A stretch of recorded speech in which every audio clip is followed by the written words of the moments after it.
zvinofanira kuti zvinzwikwe pamusoro peshoko raMwari. Tichada kuti tigobata nhau yatichadzidza kubva kwairi, nhau yatichaponeswa nayo kana tikange tanzwa shoko richiparidzwa. Regai tivhure bhuku yaMaki.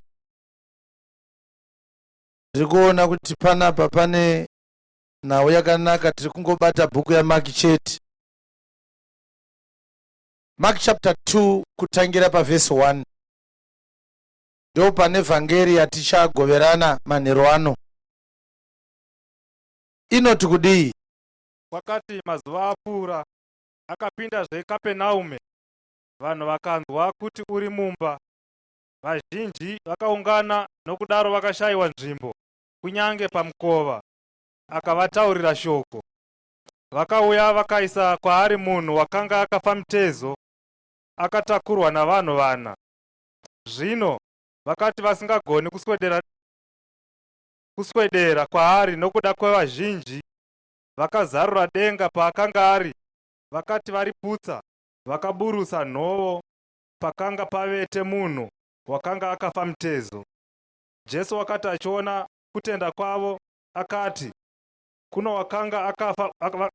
wakanga akafa mutezo, mwana, wakanganwirwa zvivi zvako. Zvino vamwe vanyori vakanga vageremo vakafunga mumwoyo yavo vachiti, uyu unoreveikwa kudaro? Unomhura Mwari.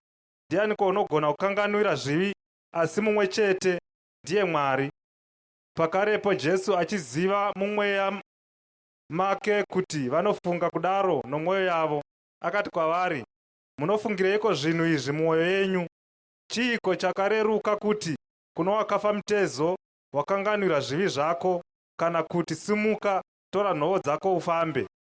Asi kuti muzive kuti Mwanakomana woMunhu une simba panyika rokukanganwira zvivi. Akati kumunhu wakanga akafa mutezo, ndinoti kwauri, simuka, tora nhoo dzako uende kumba kwako. Pakarepo akasimuka, akatora nhoo ndokubuda pamberi pavo vose. Naizvozvo vose vakashamiswa, vakarumbidzwa Mwari, vachiti, hatina kumboona zvakadai. Mazvita kune vachangotibata, tichadzokorodza zvakare vhesi pamberi apa. Tiri kuparidza shoko raMwari kubva pabhuku yaMaki chapter 2 kubva pavhesi 1 kusvikira pavhesi ya12. Saka tine dzimwe nhau dzatakataura nezuro tikati tichadzibata nhasi kune vanenge vachida kuzodzidza chokwadi, kuti chokwadi ichocho chinoti kudii. Takabata nhau dzakafanana nemazwi anoti muzodziwa waMwari. Ndinotambura zvikuru mazuva ose kwese kwandinoenda, nekuti ndinosangana nevanhu vanonditi muri muzodziwa, ini ndobva ndaramba. Dzimwe nguva ndinozorega hangu kuramba nekuti ndaneta nekuramba. Ndongoti regai timbozorora. Asi panyika ino tina vanhu vazhinji vanotofamba vachizviti tiri vazodziwa vaMwari. We are the anointed one of God. Saka ndichaibata nhau iyoyo tigozoona kuti panyika pano pane munhu here anokodzera kuti anzi muzodziwa waMwari. Kana aripo ndiani? Uye kana vazodziwa vachinzi varipo, tichada kuzoziva zvakare kuti vanoitwa vazodziwa nei. Uye tingazodawo zvakare kuziva kuti panyika pano tine vazodziwa vangani. Inini hangu ndisati ndabata nhau iyi ndikaenda nayo mberi, andimo muboka revazodziwa. Handisi muzodziwa waMwari, ndiri muranda waJesu Kristu. Ndo zvandiri. I am a prisoner of Jesus Christ.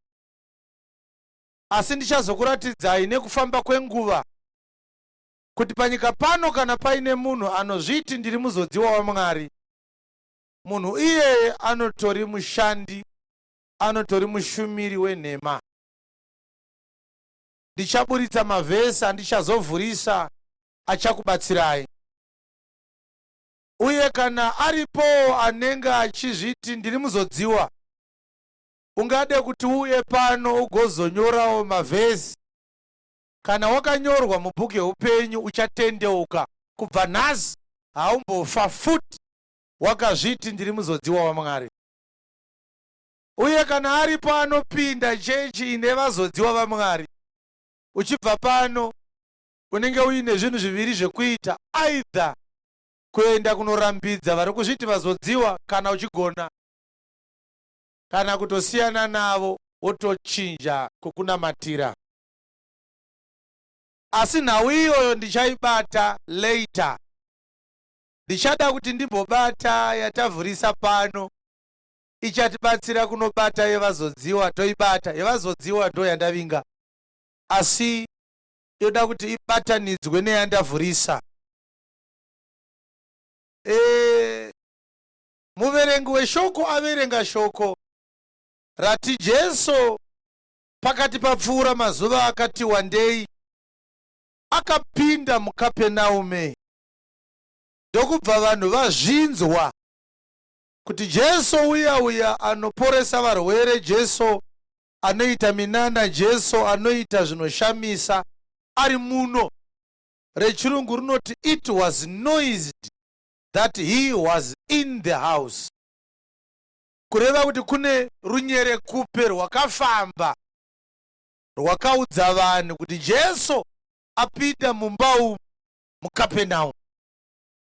Saka nekuda kwokuti vanhu vaida kuona zvaaita, vanhu vanobva vanzi straight away many were gathered together in so much that there was no room to receive them, no, not so much as about the door, and he preached the word unto them. Tinotenda Mwari kuti manyorerwa akaitwa nhau iyi yakanyorwa zvakakwana zvakanaka, zvekuti haina kunyorwa iine mukana wekuti vanhu vagozoita zvekufungidzira kuti iye Jesu wacho chinangwa chake chokupinda muKapenaume chakanga chiri chei. Zvinobva zvanzi akabva aparidza shoko raMwari kwavari. Asi vanhu vakamanikidzana mumba imomo zvekuti nepane dhoo chaipo hapana akazoziva kuti dhoo riripi. Vanhu vakazara mumba, vamwe vakamira panze, Jesu achiita sei? Achiparidza. Ndo panozonzi neshoko, and they come unto him bringing one sick of the palsy, which was born of 4. Tsokorodzai verse 3 zvakare. Mubva maverenga nevhesi ibva pavhesi 3 musvike pavhesi 5. Vakauya vakaisa kwaari munhu wakanga akafa mutezo, akatakurwa navanhu. Zvino vakati vasingagoni kuswedera kwaari nokuda kwavazhinji, vakazarura denga paakanga ari, vakati variputsa, vakaburutsa nhoo pakanga pavete munhu wakanga akafa mutezo. Mazvita. Saka shoko riri kuti iro hairiri ndoshamiswa. Zvinhu izvi zvinoita kunge zvisina kuitika. Jesu ari mumba ari kuparidza, ende achiparidza kudaro vanhu vakawanda zvekuti pakashayikwa pekupinda napo, nekuti nepadhoo chaipo hapana aigona kuzopindawo napo. Imo mukati macho makazara zvekuti hakuna kana angagone kubuda mumba imomo, nekuti kubuda nekupinda zvese zvahazvisisaite.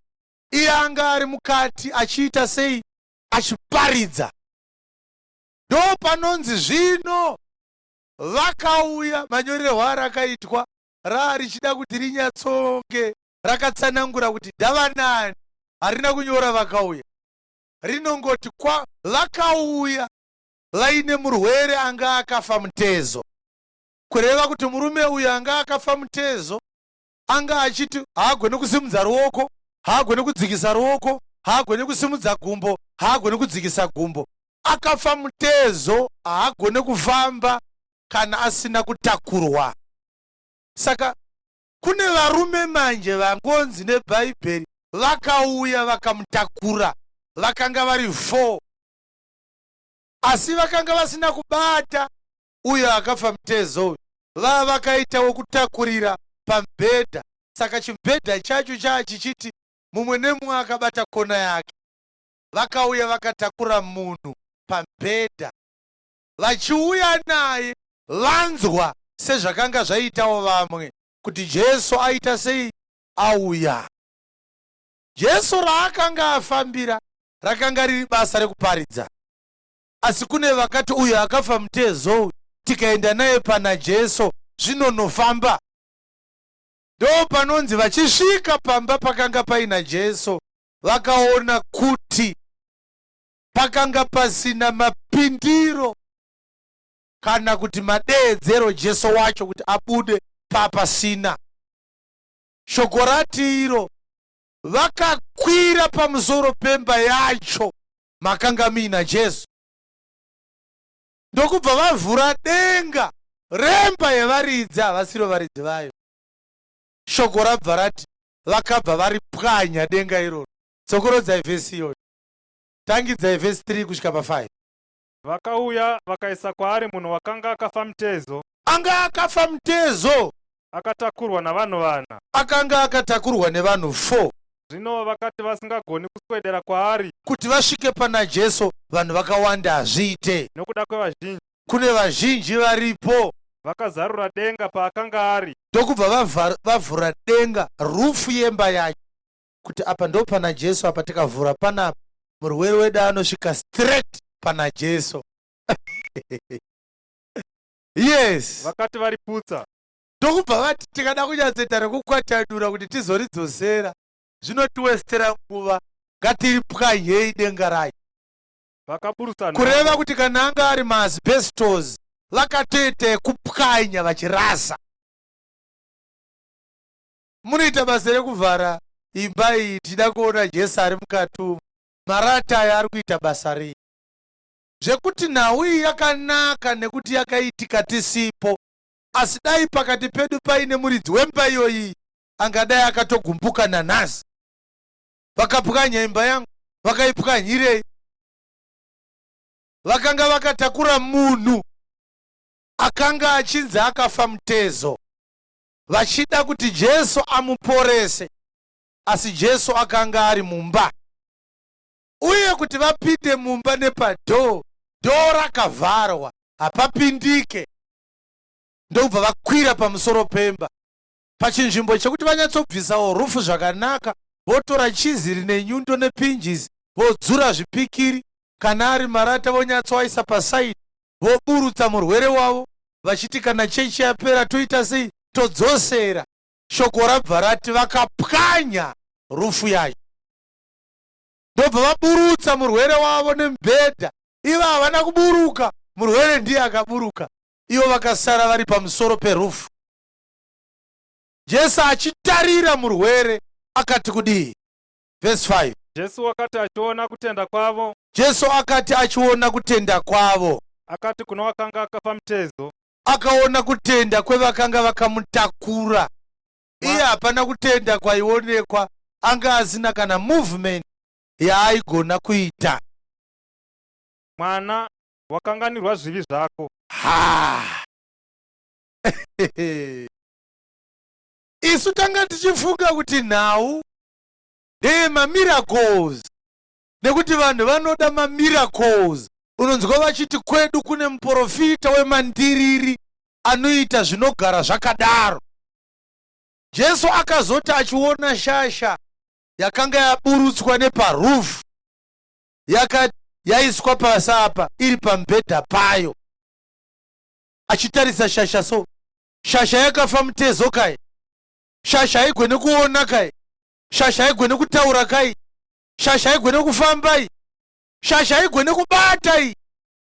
Zvikanzi naJesu, mwana, zvitadzo zvako zvaregererwa.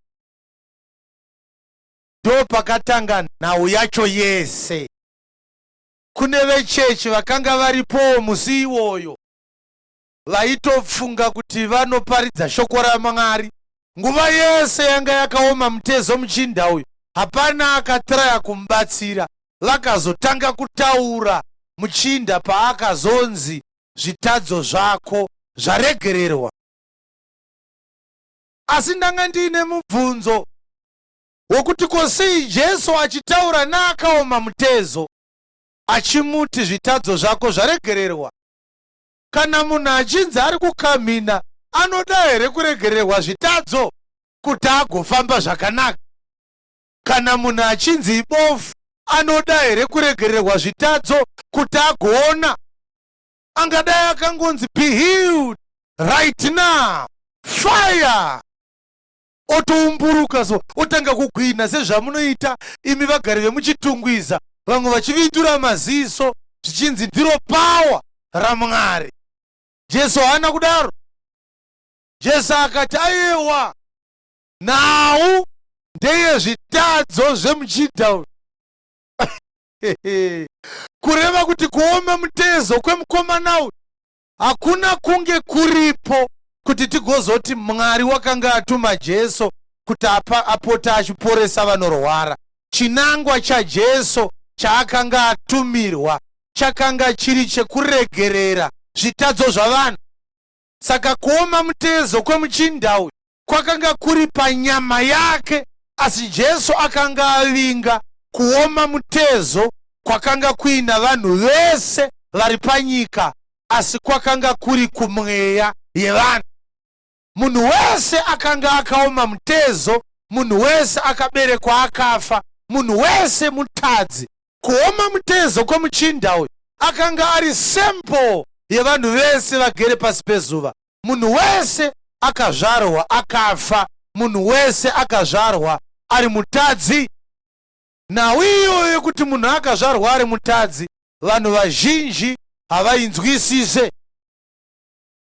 Kana munhu achinzi tendeuka, anenge achitanga achida kuti afunge kuti zvii zvandakatadza zvandinonzi ndingazotendeuka kubva pazviri. Tichaibata iyoyo. Toda kuti timbotanga tanyatsogadzirisa synopsis yenyaya yacho chaiyo, tozoburitsa vhangeri yatoda kuti tibate manheru ano. Saka pavhesi 6 pakafamba sei, mukomana akaoma mutezo, aburutswa nevarume 4, vapwanya rufu yemba yemuridzi, vakamudonhedza panga paina Jesu ari pamubhedha wake. Jesu achitaura naakaoma mutezo, anonzi akaona kutenda kwevakanga vakamutakura, ndo kwakasaka ati, jaya, mwana, zvitadzo zvako zvaregererwa. Chii chakazoitika? Zvino vamwe vanyori vakanga vageremo vakafunga mumwoyo mavo vachiti, chinzwai nhau yacho mafambiro ayakazoita. Mumba imomo makanga maburutsirwa murwere, mune rimwe boka revarume vanonzi vachii? Vanyori. Tsokorodzai vhesi 6. Zvino vamwe vanyori vakanga vageremo, vanyori vakanga vagere imomo, vakafunga mwoyo yavo vachiti, vakafunga mumwoyo mavo vachiti kudii? uyu unorevereiko kudaro? Uyu anotaurireiko achidaro? Havana kuzvitaura, hanzi vakafunga mumwoyo mavo. Vakatanga kufunga kuti Jesu ari kutaurirei achidaro? Yes, unomhura Mwari. Anomhura Mwari Jesu uyu. Ndianiko unogona kukanganwira zvivi?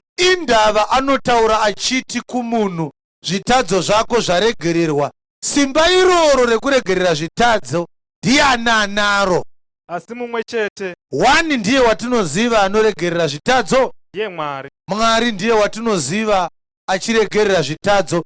Indava muchinda uyu achimhura Mwari zvakadaro. Muri kuona pane nhau yacho kuti Jesu apinda mumba umu, anga achitonza anoparidza asi mumba maari kuparidzira mune vamwe vanonzi vanyori. Havatotende zvachose zviri kuparidzwa naJesu, asi muchazozviona musi wapanoponeswa munhu 1. Topamunoti kuvanhu vakazadza imba izva vari marabishi, kobudaika kupinde vanotenda zvavo. mukomana akatadza kupinda nepadhoo, imba ichinzi yanga yakazara. Isu tiri kuti maamakazara vanotenda, izvo maamakazara chii? Vanyori. Saka Jesu akaita sei? Pakarepo Jesu achiziva mumweya make Jesu aiziva mumweya make, kuti vanofunga kudaro zvikanzi akaziva zvavaifunga mumweya make. mumwoyo yavo. Mumwoyo mavo zvavaifunga Jesu aizviziva. Akati kwavari, munofungireiko zvinhu izvi mumwoyo yenyu? Sei muchifunga zvinhu zvakadai mumwoyo menyu? Chinyiko chakareruka Chii chakareruka? kuti kuno wakafa mutezo Kuti kuna akafa mutezo, wakanganirwa zvivi zvako, waregererwa zvitadzo, kana kuti simuka, tora nhoo dzako kana ufambe. kuti simuka, takura mubhedha wako ufambe. Iyi ndo yakaoma vajei. Mubvunzo wandoda kuti ubvunze akamira pasaidhi newe, kuti chii chakareruka? Kuti kune wakafa mutezo, simuka ufambe, kana kuti zvitadzo zvako zvaita sei? Zvaregererwa. Mubvunze kuti chii chakareruka? Chii chiri nani? Kuti kuna akafa mutezo, simuka ufambe, kana kuti zvitadzo zvako zvaregererwa, chiri nani chii? Ipapa muri kufunga zvakawanda. Musanetseka henyu ndokubatsirai vajevaji. Chiri kuda kungonzwisisa nhau yacho chete, tobva tazoparidza hatisati tichiri kuda kunzwisisa nhau yacho chaiyo.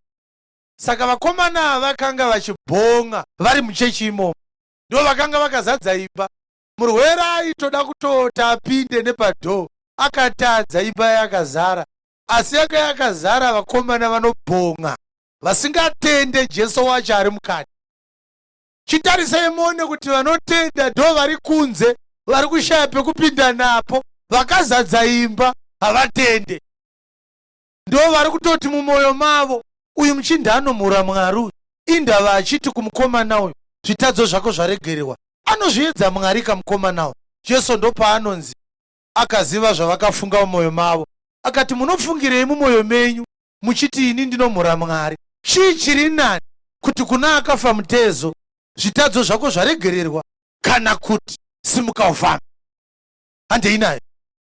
Asi kuti muzive kuti mwanakomana womunhu une simba panyika. Zvikanzi zvandataura izvi, ndanga ndichida kuti muzive kuti mwanakomana wemunhu ane simba panyika rokukanganwira zvivi, rekuregerera zvitadzo.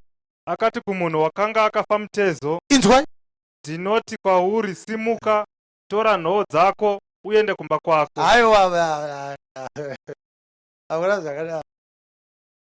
hakuna zvakadaro. Ndikudawo munhu wani muno wechirume anoita seakafa mutezo, akuti angowana paanogara apa agoita seakafa mutezo. Muone mafambiro akaita nyaya. Ndiani ada kuvolontiya? Uya, anyone quickly mazvite. Pane china, musagarei, ngomirai baba. Right. Murume uyu aburutswa neparufu, vakomana vamuburutsa vasara pachi. Murwere ndiye akapinda mukati, ndokubva aburutswa. So chinoti vakasungirira mubhedha tambo sezvatinoita kofini zviya, tokumburutsa, ndobva anosvika pamberi paJesu. Jesu achimuona, zvikanzi jaya, zvitadzo zvako zvaregerera. Aitaura neakafa mutezo. Vakanga vakazadza mumba maanga ari ndo vanzi vanyori, vakatanga kugunun'una mumwoyo mavo. Vakati uyu munhu anomhura Mwari, nekuti anotaura achiti zvitadzo zvako zvaita sei? Zvaregererwa. Ndo paakatanga kuadhiresa ava vari kubhonga vakazadza ruma. Tangidzai mazwa ake kune vakomana vakanga vakazadza imba, vanyori. Pakarepo Jesu achiziva mumweya make kuti vanofunga kudaro mumwoyo yavo, akati kwavari, akasiya akafa mutezo ndokutanga kuparidzira ava vakanga vari mumba vaibhonga. Munofungireiko zvinhu izvi mumwoyo yenyu? Sei muchifunga kudaro mumwoyo menyu imi? Chinyiko chakareruka kuti kuno wakafa mutezo, Chii chiri nyore chii chiri nyore, chii chakareruka? Kuti kuna akafa mutezo, wakanganwirwa zvivi zvako, waregererwa zvitadzo, kana kuti simuka, kana kuti simuka, tora nhoo dzako ufambe. takura mubhedha wako ufambe. Asi kuti muzive kuti Mwanakomana womunhu une simba panyika. Asi ndazvitaurira kuti imi vanyori imi mugoziva kuti Mwanakomana wemunhu ane simba panyika rekukanganwira zvivi. Akati kumunhu wakanga akafa mutezo, zvikanzi iyaye uyu manje, ndinoti kwauri, simuka, tora nhoo dzako uende kumba kwako. Tora nhoo dzenyu baba, tora nhoo dzako uende kumba kwako. Chii chakazoitika? Pakarepo akasimuka. Uyu ndokubva asimuka uyu, akatora nhovo, ndokubva, musaende kure, ingotakurai nhoo chete, ndokubuda pamberi pavo vose. Saka muchinda uyu akauya akatakurwa, asi paakazobva pana Jesu akabva akatakura ega mubhedha wake. Takura mubhedha wako uende. Shasha ndobva yatosimuka, so ndobva yatanga kuwaya-waya. But ndinofunga kuti hamuna kuzvinzwisisa zvaitika. Imi vanyori muri kupopota, muri kugunun'una. Ndataurirei kuti mutadzi uyu aregererwa. Chii chiri nyore?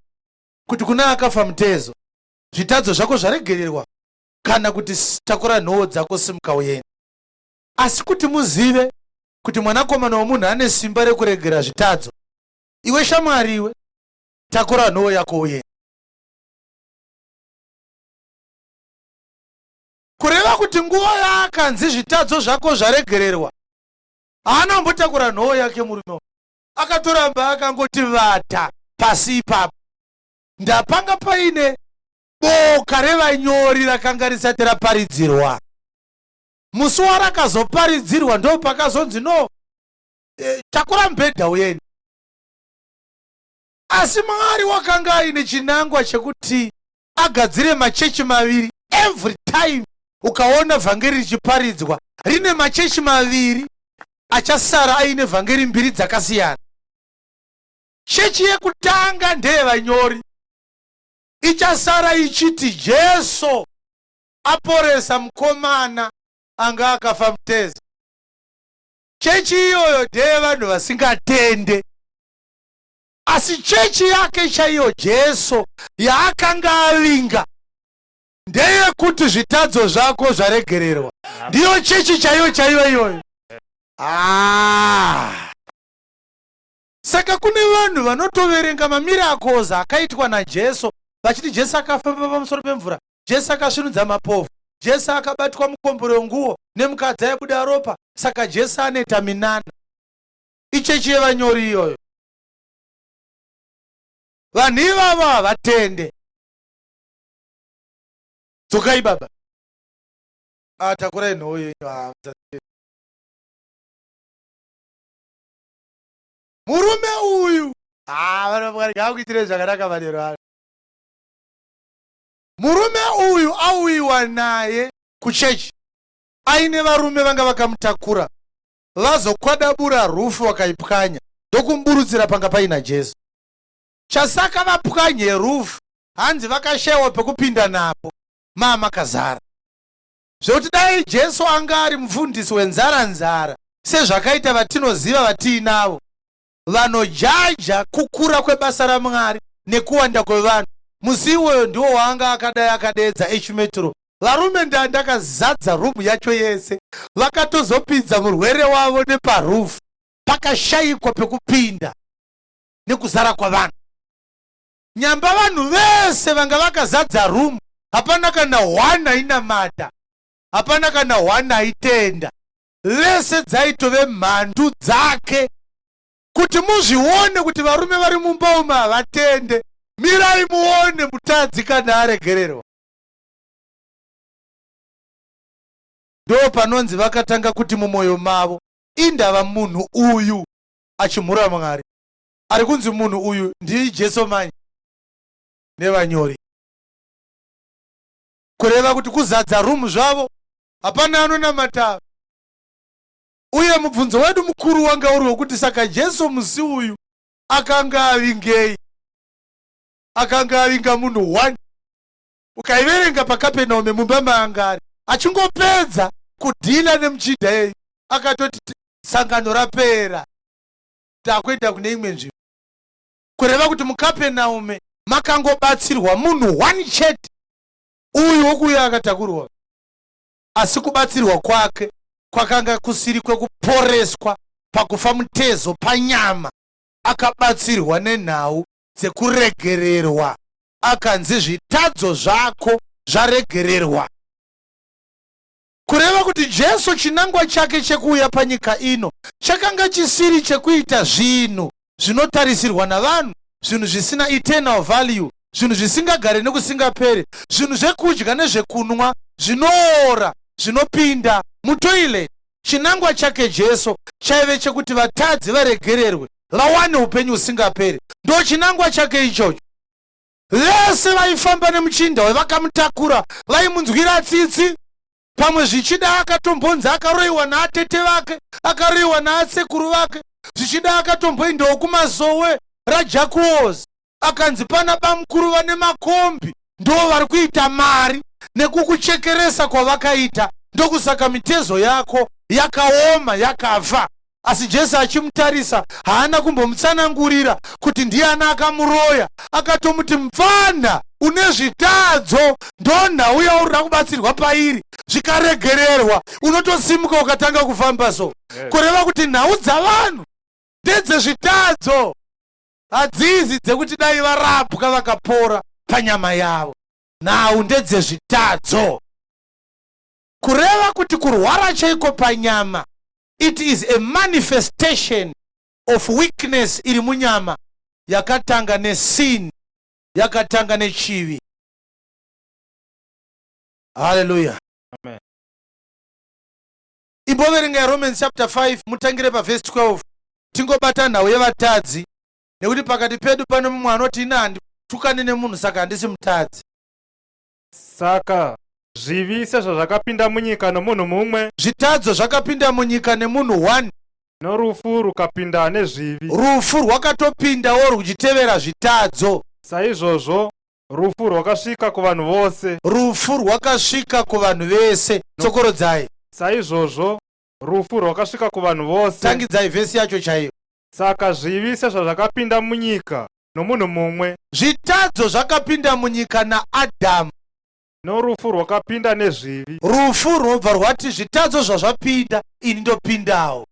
saizvozvo rufu rwakasvika kuvanhu vose, Ndokubva rufu rwasvika kuvanhu vose, nokuti vese vakatadza. zvikanzi pakangotadzwa naAdhamu munhu wese akabva atotadza.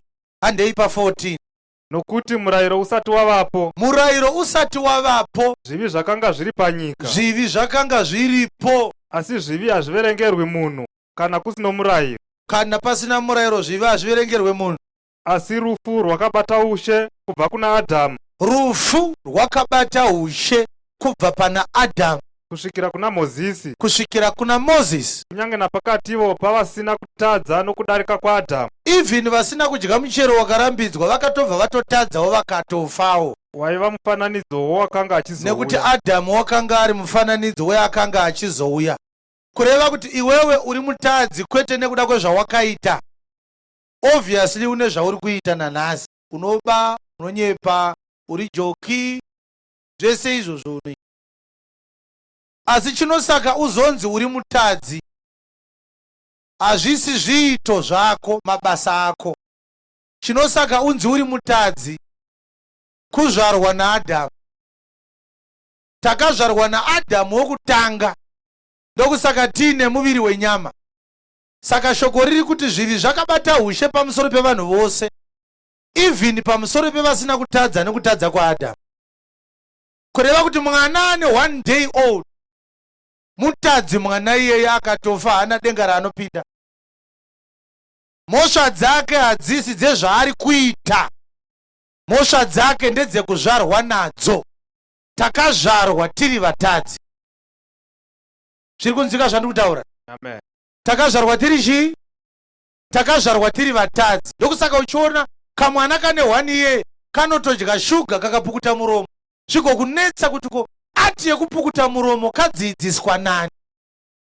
kakazvarwa kainayo atiyo. We are sinners by nature and not by commission.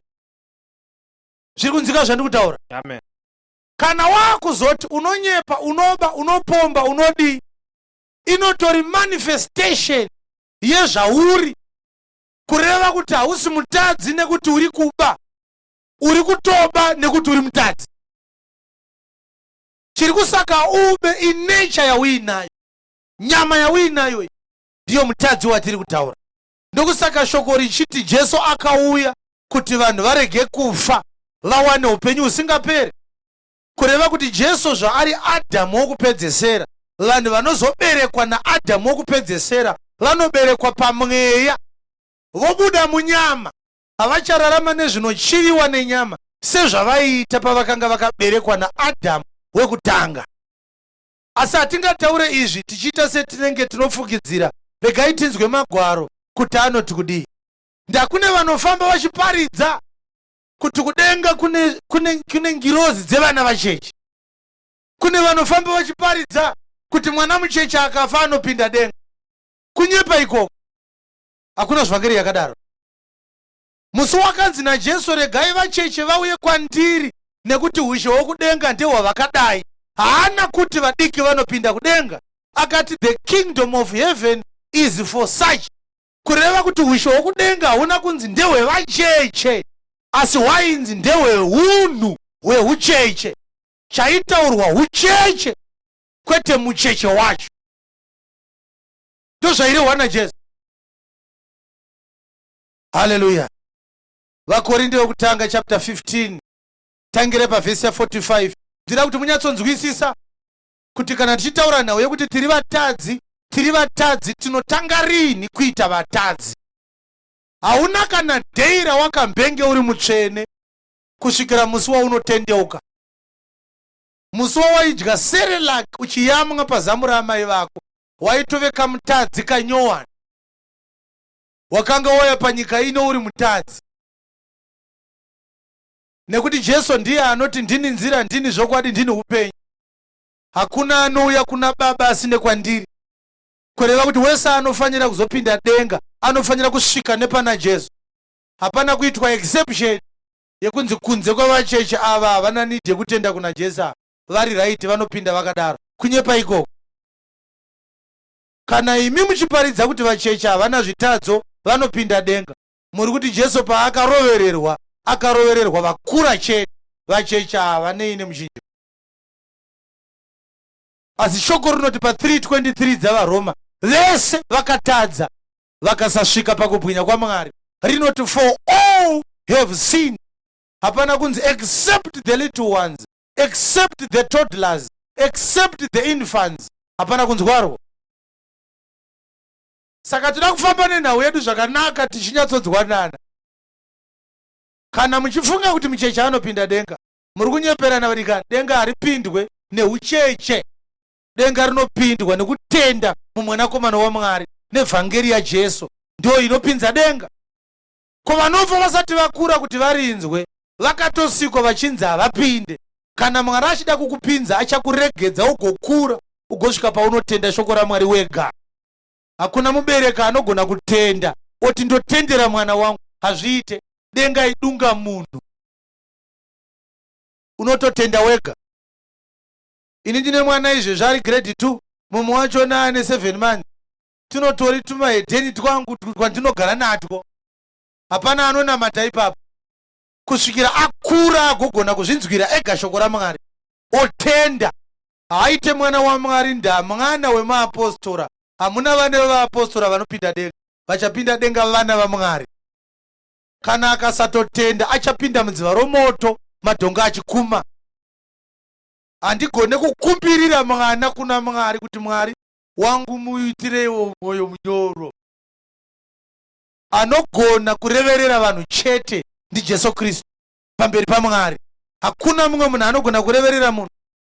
Kureva kuti kana uine hama yako yaunoda kuti iponeswe, chaungatongogona kuiitira kumupa shoko raMwari. The rest it is the work of the Lord. Ndiye anogona kuti anenge anzwa shoko anovhurwa mwoyo wake naMwari kuti aritende. Kana ukaparidzira munhu shoko haugoni kumumanikidza kuti tenda. Anoita kuti munhu atende shoko raMwari ndiMwari, ende harisi kuzotendwa nemunhu wese wese, richatendwa nevakanyorwa mubhuku yeupenyu chete. Vasimo hapana.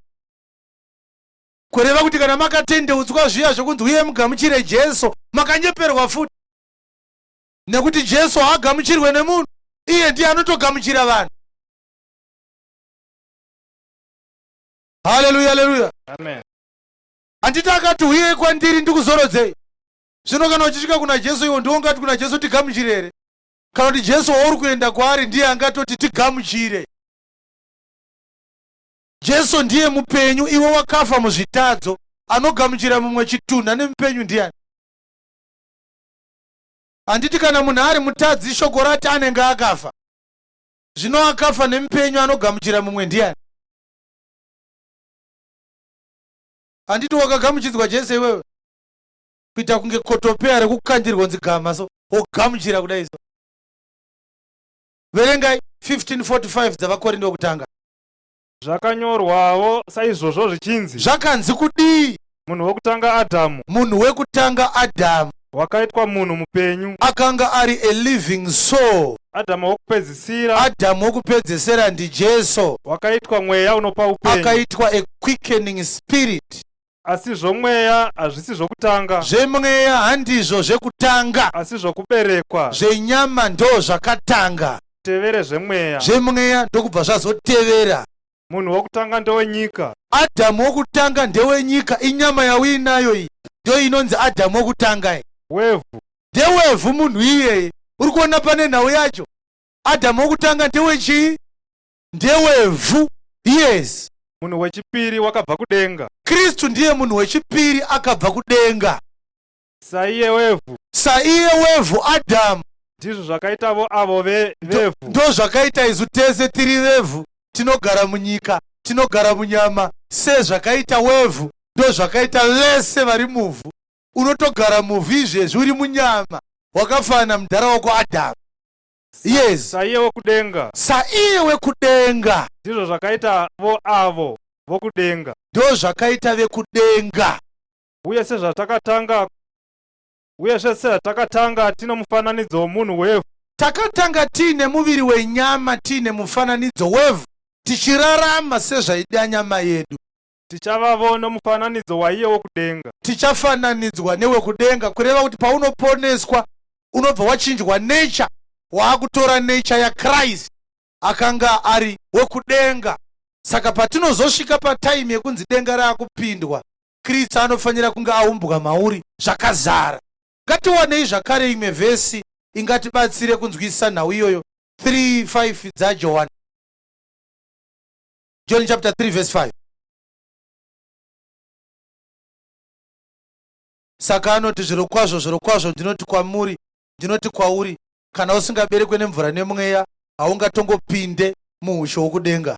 Jesu akapindura akati, zvirokwazvo zvirokwazvo ndinoti kwauri, kana munhu asingaberekwi nemvura nomweya, kana munhu asingaberekwe nemvura nemweya haangagoni kupinda muushe hwaMwari. haapinde muushe hwaMwari.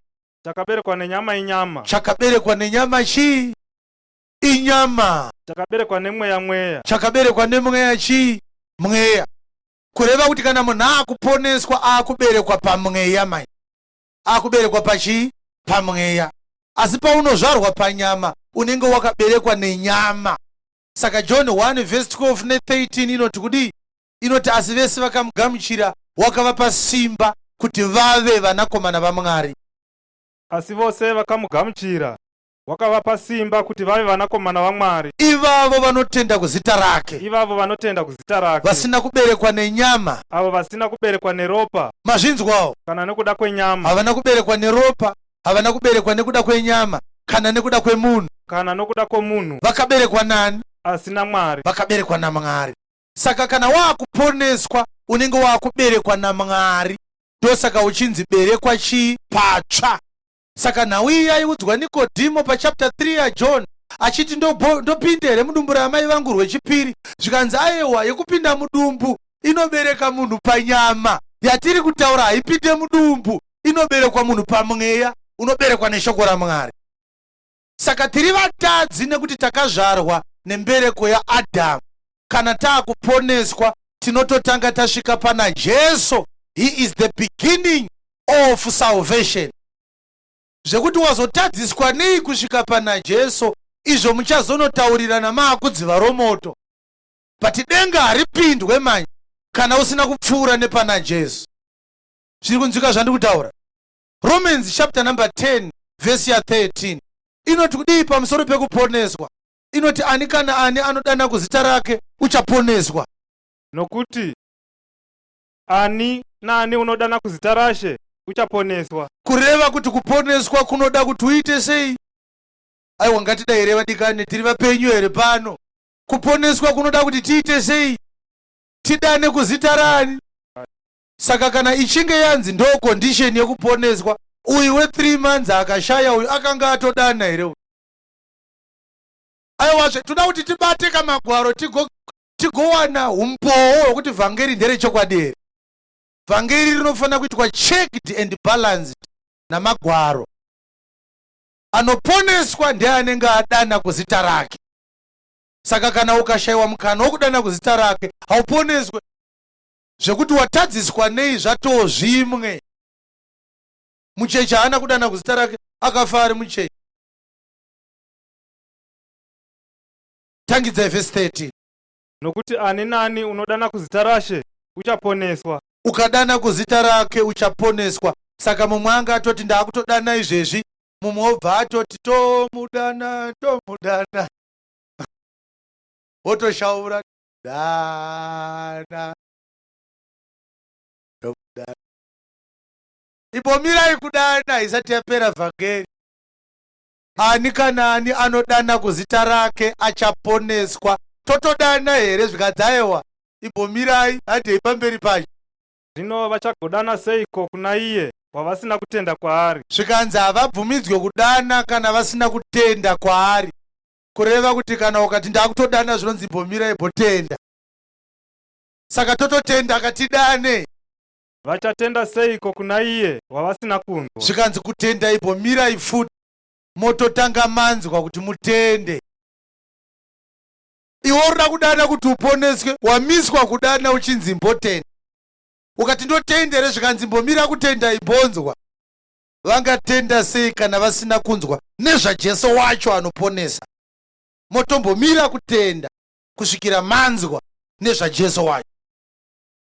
Saka tonzwa kaizvezvi tototenda totodana. Yes. Vachanzwa seiko kana vasina muparidzi? Zvikanzi kunzwa futi mbomirai kusvikira mawana muparidzi. Handiti nhau ndeye kuponeswa? Hanzi anotenda, hanzi anenge adana anoita sei? Ukangodana unoponeswa.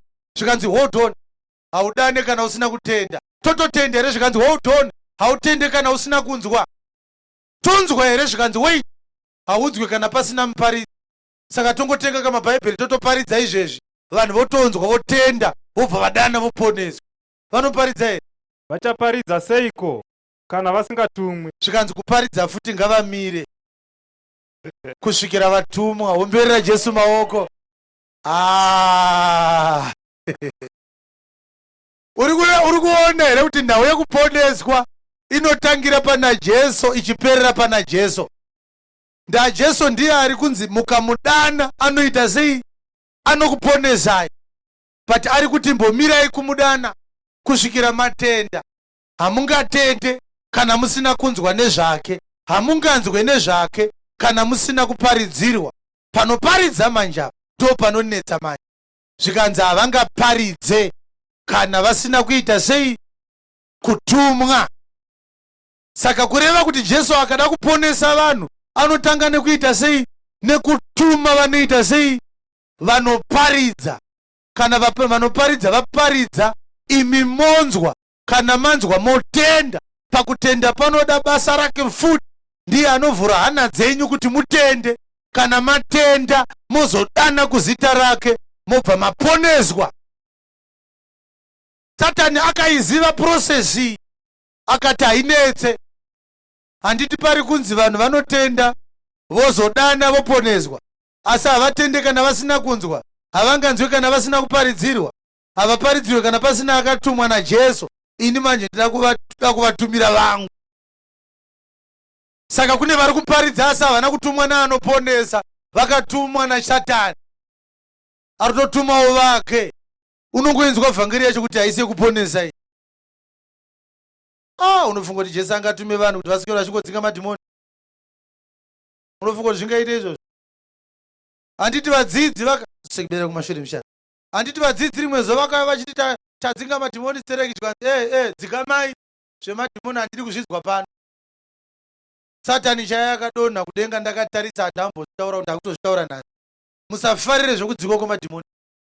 Farai kuti mazita enyu akanyorwa kudenga. Ndo zvinofanira kufarirwa izvozvo. Kwete zvokufamba muchinzi tinodzinga madhimoni. Akauya rini ko madhimoni amuri kudzinga mazuva ese? Kwenda achingouya kuchechi kwenyu bedzi. Imi muchiti mune simba. Ngatiisiyei.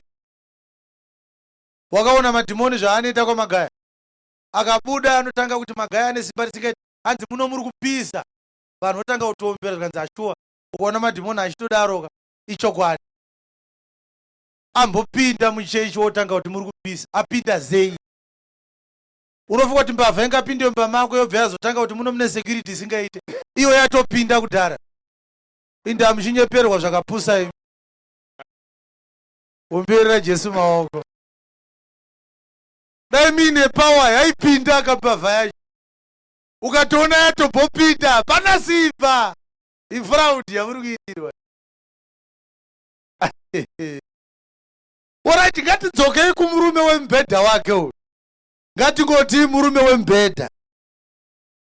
Nhau yakanga yapindirwa naJesu muKapenaume yakanga iri yekuti aponese. Kana tichitaura nhau yekuponesa, tiri kutaura nhau yeforgiveness of sin. Nhau yekuti mutadzi aregererwe zvitadzo zvake ave mwana waMwari. Ndiyo nhau yakanga yavingwa naJesu. Takaibata musi wekutanga. Mwari wakada nyika nekudaro wakaipa mwanakomana. Akanga ari mumwe chete kuti ani kana ani anotenda arege kufa awane upenyu husingaperi. Kureva kuti Jesu achitosvika panyika pano, haana kuuya kuti vakanga vasina kuroorwa vazosiyiwa varoorwa. Haana kuvinga kuti vakanga vari maroja vagosiyiwa vaane dzimba. Haana kuvinga kuti vakanga vachirwara vagosara vapora. Akavinga kuti vatadzi varegererwe. But vhangeri yekuregererwa kwevatadzi aiparidza achishandisa mamiracles aaita.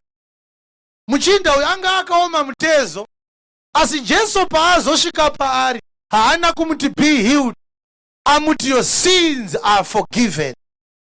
Kureva kuti sickness iri paari yakanga ichitomupupurira. He needs the Messiah. What is he coming to do? The Messiah is not coming to heal. He is coming to forgive the sins of the world. Hallelujah. Zviri kunzwika here? Asi vamwe vanenge vasingazvitende vanoti ayewa, Jesu akavinga kuita zvese, akauya kuzoponesa nekuporesa futi varwere. Achisi chokwadi ichocho kana muchiparidzwa muchinzwaro muri kunyeperwa. And take note of my choice of words. Handina kuti Jesu aporese. Anoporesa Jesu. Asi haana kuvinga kuzoporesa. Achiporesa kudaro, hachiso chinangwa chaakavinga. Ndingakupei mienzaniso miviri. Munhu anogona kuti mukadzi wake, kuti kumukadzi wake ndikwenyewo kumusana, ndiri kuvaviwa. Obva atokwenywa nemukadzi wake kudai. Haangafamba achiudza vanhu kuti varume ukaroora unokwenywa zvekuti.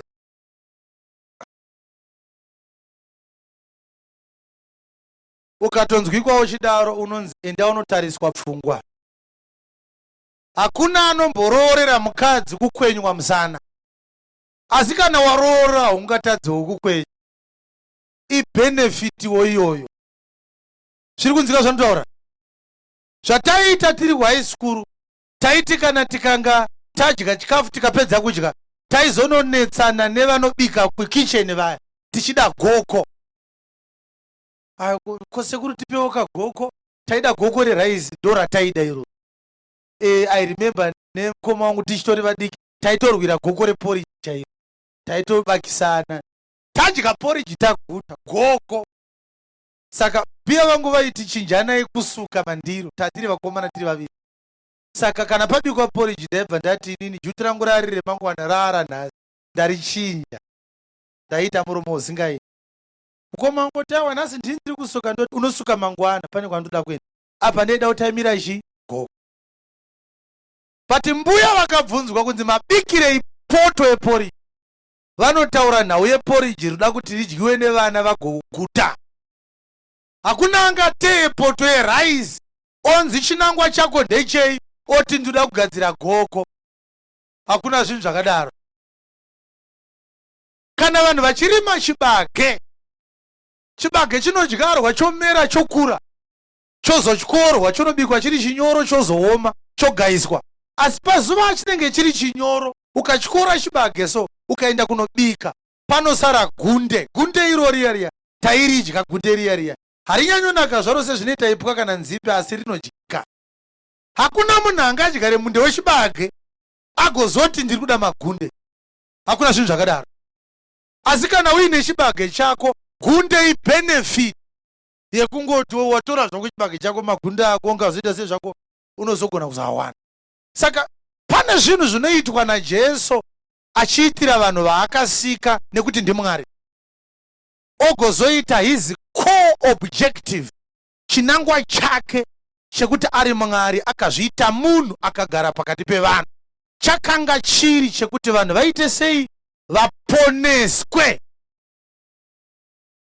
Mvura iri kunaya iyi yakatonaiswa naMwari kubva kudhara.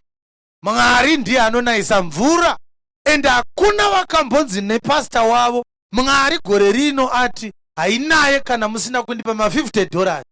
Ndakunyepa kwese kunoitwa, vanhu vanozivawo kuti zvemvura hamungambotinyepera, iyi haibhodi $50, inongonaya. Mwari ndiye anoinayisa.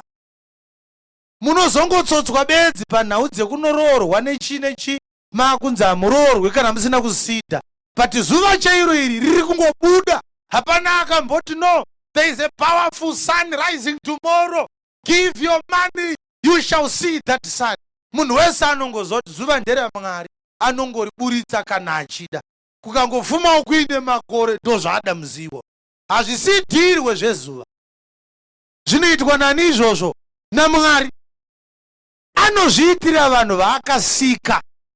Haunzi kana wakanga usati wanamata zuva harikupenyere uchazowana zuva kana watendeuka. Rinowanikwa nemunhu wese.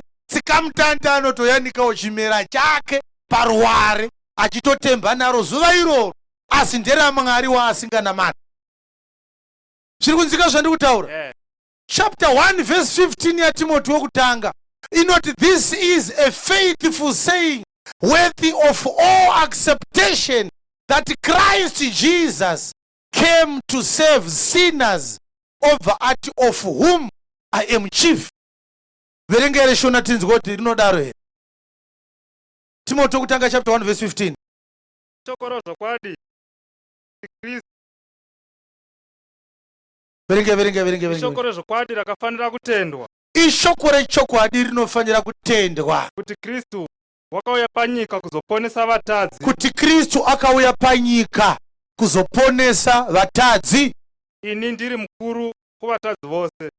Vadikani, ini ndinofunga kuti Mwari anofanira kuteregerera, nekuti nyika ino izere vanhu vanozvikudza mufunge, vasingabvume nemiromo yavo kudai kuti ini ndiri mutadzi.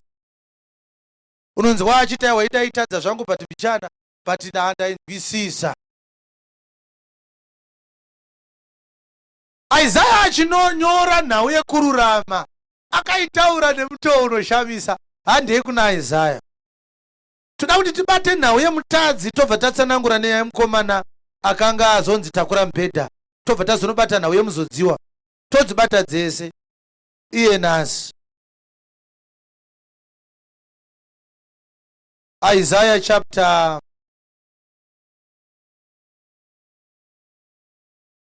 Toda kubata nhau yekuti tinogona here kuzviti tiri takarurama tega. Handei pa chapter 64 verse 6. Isaiah chapter 64 verse 6. nokuti isu tose tavasawo netsvina, Isu tese takaita sevanhu vane tsvina. kururama kwedu kwose kwakafanana nenguo ine tsvina. Kururama kwedu kwose kwakafanana nenguo ine tsvina.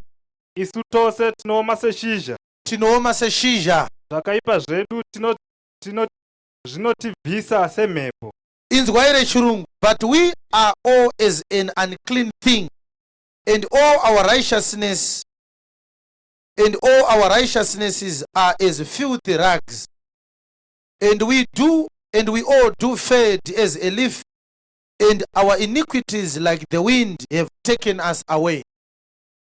And all our righteousnesses are as filthy rags before God.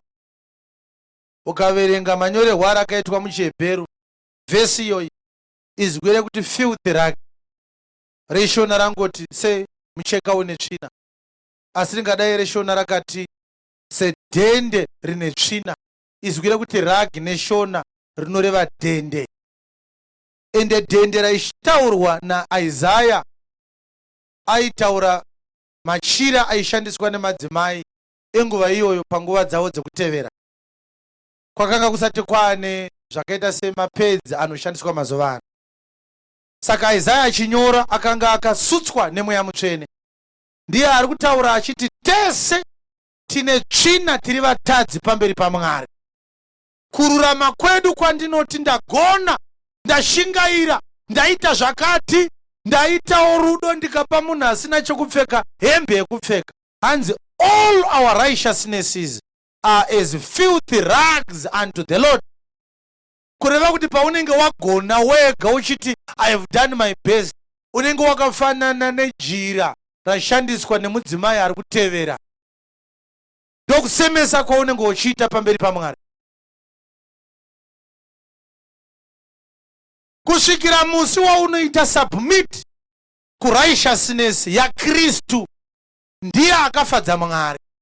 Once you are saved, once you believe in Jesus, you become a child of God. Righteousness yatiri kuti iwewe kana waponeswa unenge wava nayo haisi yemabasa ako, irighteousness yekupiwa yausina kugona kuita iwe nemabasa ako. Unoita righteousness yekuimputwa. It is an imputed righteousness. It is like a gift that you have received from Christ. Munhu ega nekugona kwake nekufunga kwake haana kana 1 minute yaanogona kufadza Mwari. That is why we must preach about Jesus. He is the only answer. When we go to God, God is not going to see us. He is going to see Jesus in us. Hallelujah. Ndokusaka ari kuti kumukomana uyu ari kunzi akafa mutezo, zvitadzo zvako zvaita sei zvaregererwa. Vakomana vabva vati muchinda uyu anomhura Mwari. Zvikanzi imi chii chinorema, chii chiri nyore kuti simuka ufambe kana kuti zvitadzo zvako zvaregererwa. Asi ndinoti kwauri jaya, simuka ufambe, takura mubhedha wako uende. Achibva aenda.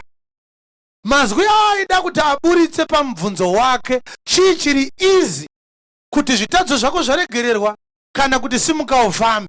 Aitarisira kuti nyika dai yaiziva kuti Jesu ndiani, payakamuona ingadai yakavhara kuti Mesaya anoregerera zvitadzo auya. Zvatakatadza kuregererwa neropa renzombe, neropa remakwai, neropa remhuru rataibvisa kuna Mwari nenzira yemurayiro, takatadza kuregererwa naMwari. Gwayana rauya rakanongedzerwa naJohani achiuya kuJordan River, akati tarirai gwayana ndiro rinobvisa chivi chenyika. Saka achiuya Jesu muKapenaume haana kuvinga kuoma mutezo, akanga avinga nhau yezvitadzo. Kureva kuti paakati zvitadzo zvako zvaregererwa, akanga atodhila nethe greatest problem panyika. Ndo yavaibhongera iyoyo. Akati yekuti takura mubhedha hainetse, iri nyore.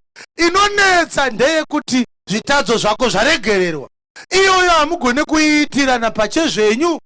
Hakuna munhu panyika pano anogona kuti kumunhu your sins are forgiven. Hakuna. Tine urombo kuti kune vamwe vanoenda pakaburi vachinoreurura kune chimwe chigevenga chinonzi Fata. vachireurura zvitadzo zvavo. Fata haagone kukuregererai vadikani, anotoriwo nezvake zvitadzo zvaari kutoitawo.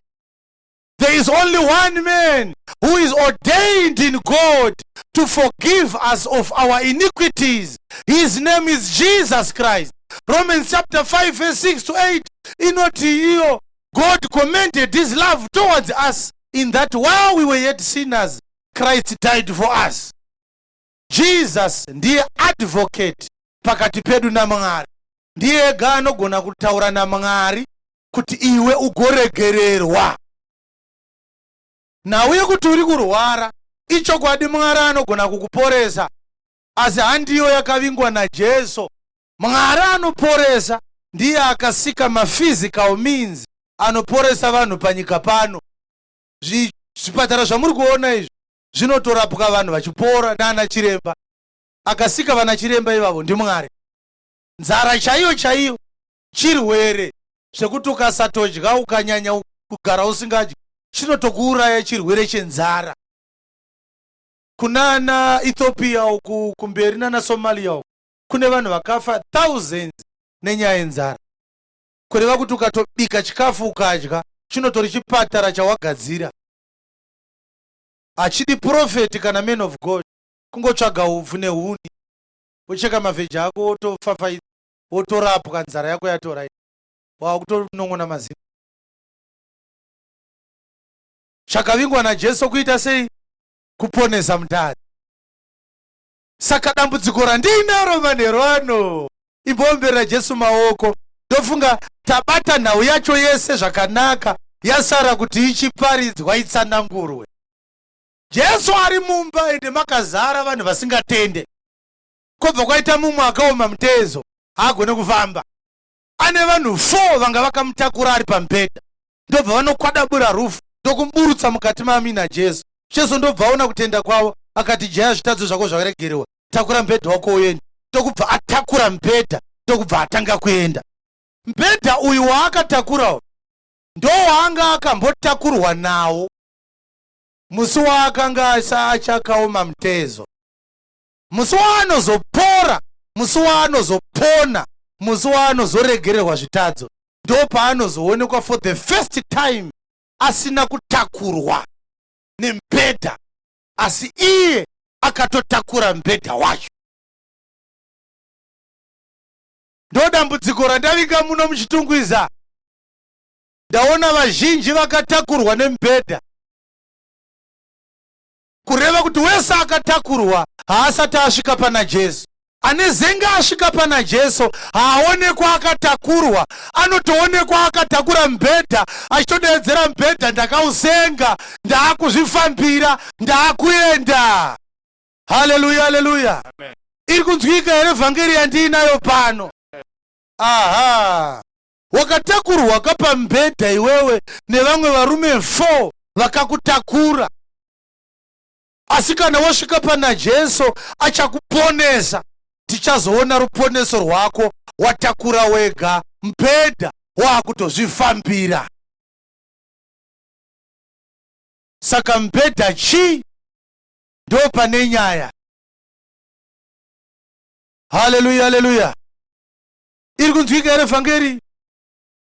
Mubhedha unobuda muzvinhu zvakawanda-wanda. Mubhedha unobuda muzvinhu zvakawanda-wanda because mubhedha isystem yagadzirwa navanhu inoita seinobatsira munhu ari kutambudzika. But kana waiswa pamubhedha mapuranga nestafu nemaspring nechichi pamubhedha wanhasi, iwewe ndiwo unenge wakasengwa nemubhedha. Mubhedha wawakasengwa nawo iwo pachezvawo mubhedha uyu haugone kukutakura, unongoti urare pauri, kotozada futi vamwe vane vakakusenga pamafudzi ava vachidedzera murwere wedu tiri kuenda naye. But ukatarisa speech yaJesu anoita seakanga achi-acknowledge kutenda kwevakanga vakatakura mukomana nawo. Ndavakagona vakakwadabura rufu vakaisa mukomana uyu pamberi paJesu. Asi Jesu achizomuponesa akamuti, takura mubhedha wako uende.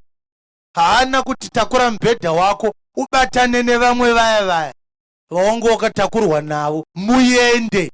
Akatoti kumuchinda uyu, iwewe kana wangotakura mubhedha enda iwewe. kureva kuti vanga vakatakura muchinda uyu havasi vanhu kwavo, vanhu vanoita sevanokunzwira tsitsi. Asi uchaona kuti kana anga akatakurwa pamubhedha, kureva kuti panotori nevanhu vaimunzwira tsitsi uyu akaoma mutezo. Kana vamunzwira tsitsi voti toda kuti azonwa koko, toda kuti azodya bhanana, mari yacho manje haizotambidzwa akaoma mutezo, ndaagone kutambanudza ruoko kuti atambire mari, inozotambidzwa vakatakura mubhedha. Kureva kuti kana wakatakurwa pamubhedha, vakakutakura vacho vanenge vachitotsenga newe. Haleluya, haleluya.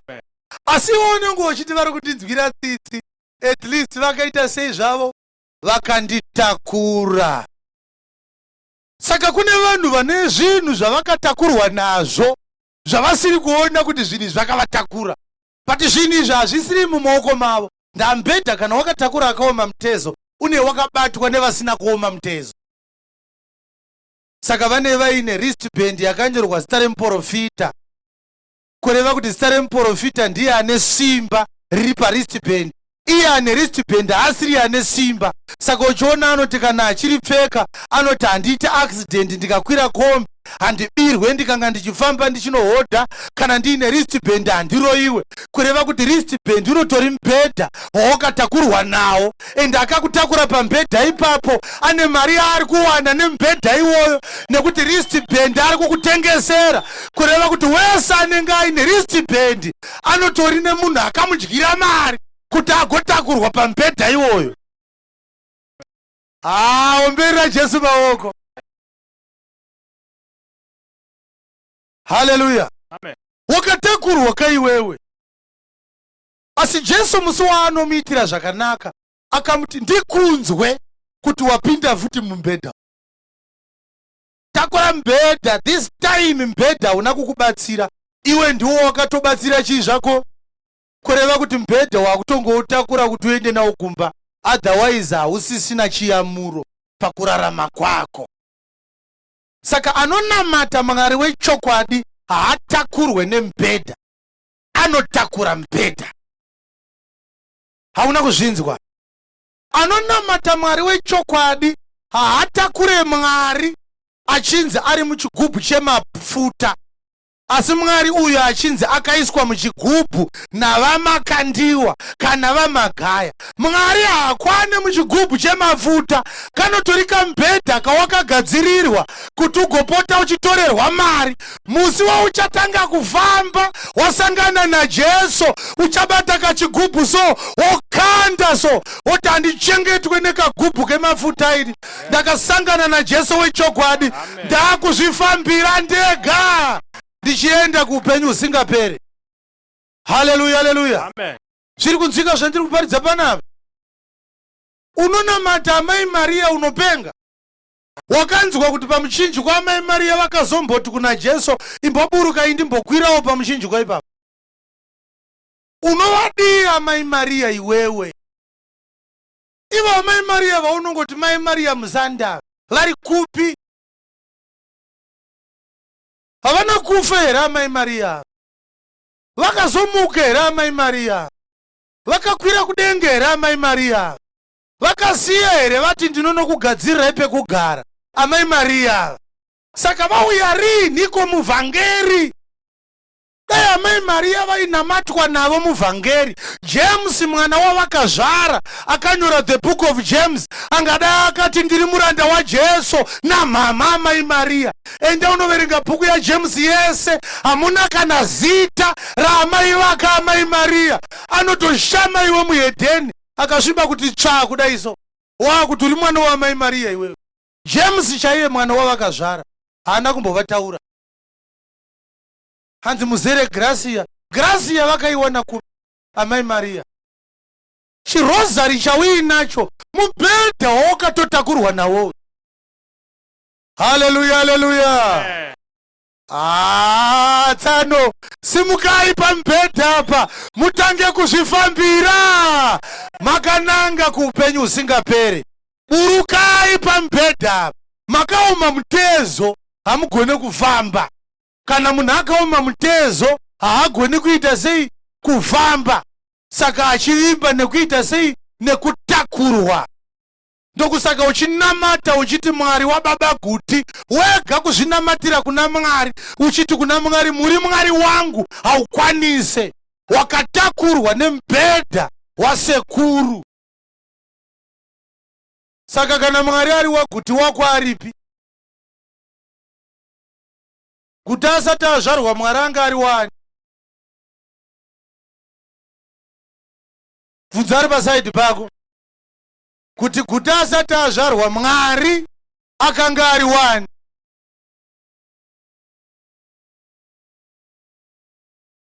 Shoko rinoti ngaatukwa anovimba nemunhu.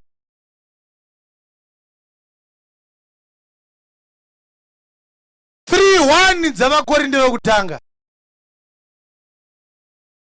Toda kuona kuti zvinobvumidzwa here kuti vanhu vanamate vachiti Mwari wemuprofita, Mwari wababa Guti. Toda kuti tinzwe Bhaibheri richizvidayira izvozvo. Isu tinovhura Bhaibheri, hatiri kunetsana newe, tichakuvhurira Bhaibheri. Tati toda kubata nhau yemuzodziwa waMwari manje manje, toibata. Ndapano tori nekutakurwa kwakaitwa vanhu pazimubhedha irori rinonzi muzodziwa waMwari. Unoita muzodziwa waMwari iwewe kutanga rini? Hakuna munhu anofanira kuzviti ndiri anointed one of God. There is only one anointed one. I will prove it to you today. Izvezvi pane munhu akazondisendera message akati no, Bhaibheri rinoti touch not my anointed. Ndikati makaoma mutezo. Makambozviona here kuti vanhu vasina chavanoziva pamusoro pekunamata ndo vanotanga futi kudayira nhau dzekunamata. Tinobvumidzwa here zvandakaita izvi ndingaite vanhu here vanoti tiri vachiwenga? Ini ndonzi chiwenga ndozita. Zvinobvumidzwa here? Ngativhurei Bhaibheri. Ini hama dzangu, hanzi naPauro pachapter 3 yevakorinde vekutanga, ini hama dzangu ndakanga ndisingagoni kutaura nemi sokune vemweya. Handina kugona kutaura nemi sevanhu vemweya, asi sokune venyama. Ndakataura nemi ndichiti vanhu ava ndevenyama. Sokuna vacheche muna Kristu. Ndinotaura ndichiti vanhu vacheche muna Kristu. Ipapo vari kunzi vacheche vane wapepe hwendebvu wakachena, vana sekuru, vana soro jena, vainzi muri vacheche. Ndamuviri wako wenyama nezera rako repanyama harina zvarinoreva pazvinhu zvemweya. Zvemweya ndezvemweya, zvinotoda nyasha. Saka uchiona ndiri kukuparidzira but uri mukuru kwandiri pakuzvarwa. Hazvisi zvemakore, ndezvenyasha. Yes. Ndakakupai mukaka munwe. Ndakakupai mukaka munwe. Handina kukupai zvokudya. Ndinotori nemabhonzo evhangeri andingaparidze but ndiri kutokuyamwisai nemukaka nekuti muri vacheche. Nokuti makanga musingagoni kudya. Ndikakupakurirai mabhonzo munodzipuka mukafa. Nazvino hamugoni. Nanhasi hamuna mazino. Nokuti muchiri venyama. Muchiri venyama imi vakorinde imi. Nokuti zvapachine godo pakati penyu. Pachine godo pakati penyu. Negakava. Pane gakava pakati penyu. Hamuzi venyama. Hamuzi venyama here. Muchifamba nomutoo wavanhu. Munofamba nemutoo wevanhu kaimi. Nokuti kana mumwe achiti. Kana mumwe achiti. Ini ndiri waPauro. Ini ndiri waGuti. Mumwe ini ndiri waAporo. Ini ndiri waMwazha. Ko hamuzi vanhu here. Hamuzi vanhu here. Zvino Aporo chiko. Zvino Mwazha chii. Pauro chiko. Zvino Guti chii. Vashumiri vamakatenda navo. Vashumiri bedzi vamakatenda navo. Mumwe nemumwe sezvaakapiwa naye. Mumwe nemumwe sezvaakapiwa naMwari. Ini ndakasima. Pauro akadyara vhangeri. Aporo akadiridzira. Apolo akadiridzira. Asi Mwari wakameresa. Mwari ndiye anomeresa vhangeri. Naizvozvo unosima haazi chinhu. Anodyara haasi chinhu. Kana unodiridza. Anodiridza haasi chinhu. Asi Mwari unomeresa. Mwari ndiye anomeresa. Kureva kuti hazvibvumidzwe kuti pawanikwe munhu anoti ndiri wanhingi. 1:11 dzevakorinde vekutanga. Zvinobvumidzwa here? Mwazha anoita vanhu akavaona. Nokuti ndakaudzwa pamusoro penyu. Mirai. Kana uripo uchipinda kwaMwazha unofanira kunotariswa pfungwa. Vanhu vekwaMwazha havabvumidzwa kupfeka zveblack. Asi vane vhudzi reblack. Havanaka. Kunamata ngakurege kudaro. Vhudzi ndori riri kukuvhiringa. Wotoriita rejinja, wotori kunonzi kuriita sei? Kuri tinta roita rebrown. Unoona vakapfeka zvimasheti zvekaka. Unofunga kuti kupfeka hembe yeblack kunokupidza gera. Vhudzi rako uri uine ndebvu dzeblack apa uchinzi ukapfeka bhandi reblack unenge waugora. Amazha akaoma aroya vanhu zvinorwadza.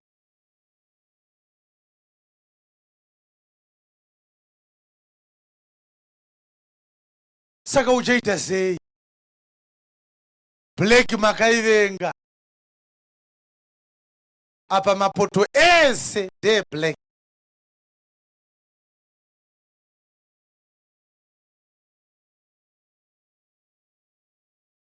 Kana paine anoziva hama yake kwaMwazha, imbonotarisa uone kuti anobikira mapoto erudzi. Vanogadzira mapoto vakaoma moyo. Vari kunyima Mwazha mapoto ekaki.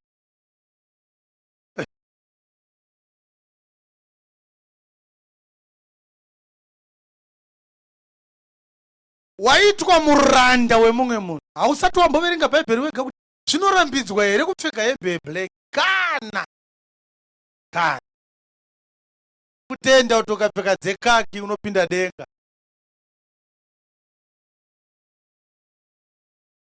Unongoita kunge musungu ari kuchikurubu wakapfeka zvekaki, uchiparidzirwa naMwazha kuti ndiye anenge ari pagedhi rekudenga, anenge achiti uyu ngaapinde, uyu ngaarege kupinda. Mwazha unofunga kuti zvichaitika izvo? Anopinza vanhu denga. Kunyepa iko. Handina kumbouya kuzoti ndikuparidzirei mundifarire. Ndoda tokuroyonorai makaroiwa zvisingaite. Saka tichabata muroi wacho tichingomufumura. Ndanga ndiri kuStar FM gore rakapera ndikanetsana naRK. RK achiti apostle musataure mazita evanhu, musataure kuti makandiwa akaradziwa. Ndikati kwenga vanhu vanouya vachiti makandiwa right. Saka zvinobvumidzwa kuti makandiwa right, asi kuti akarasika. What kind of freedom of speech is that? Akarasika mukomana.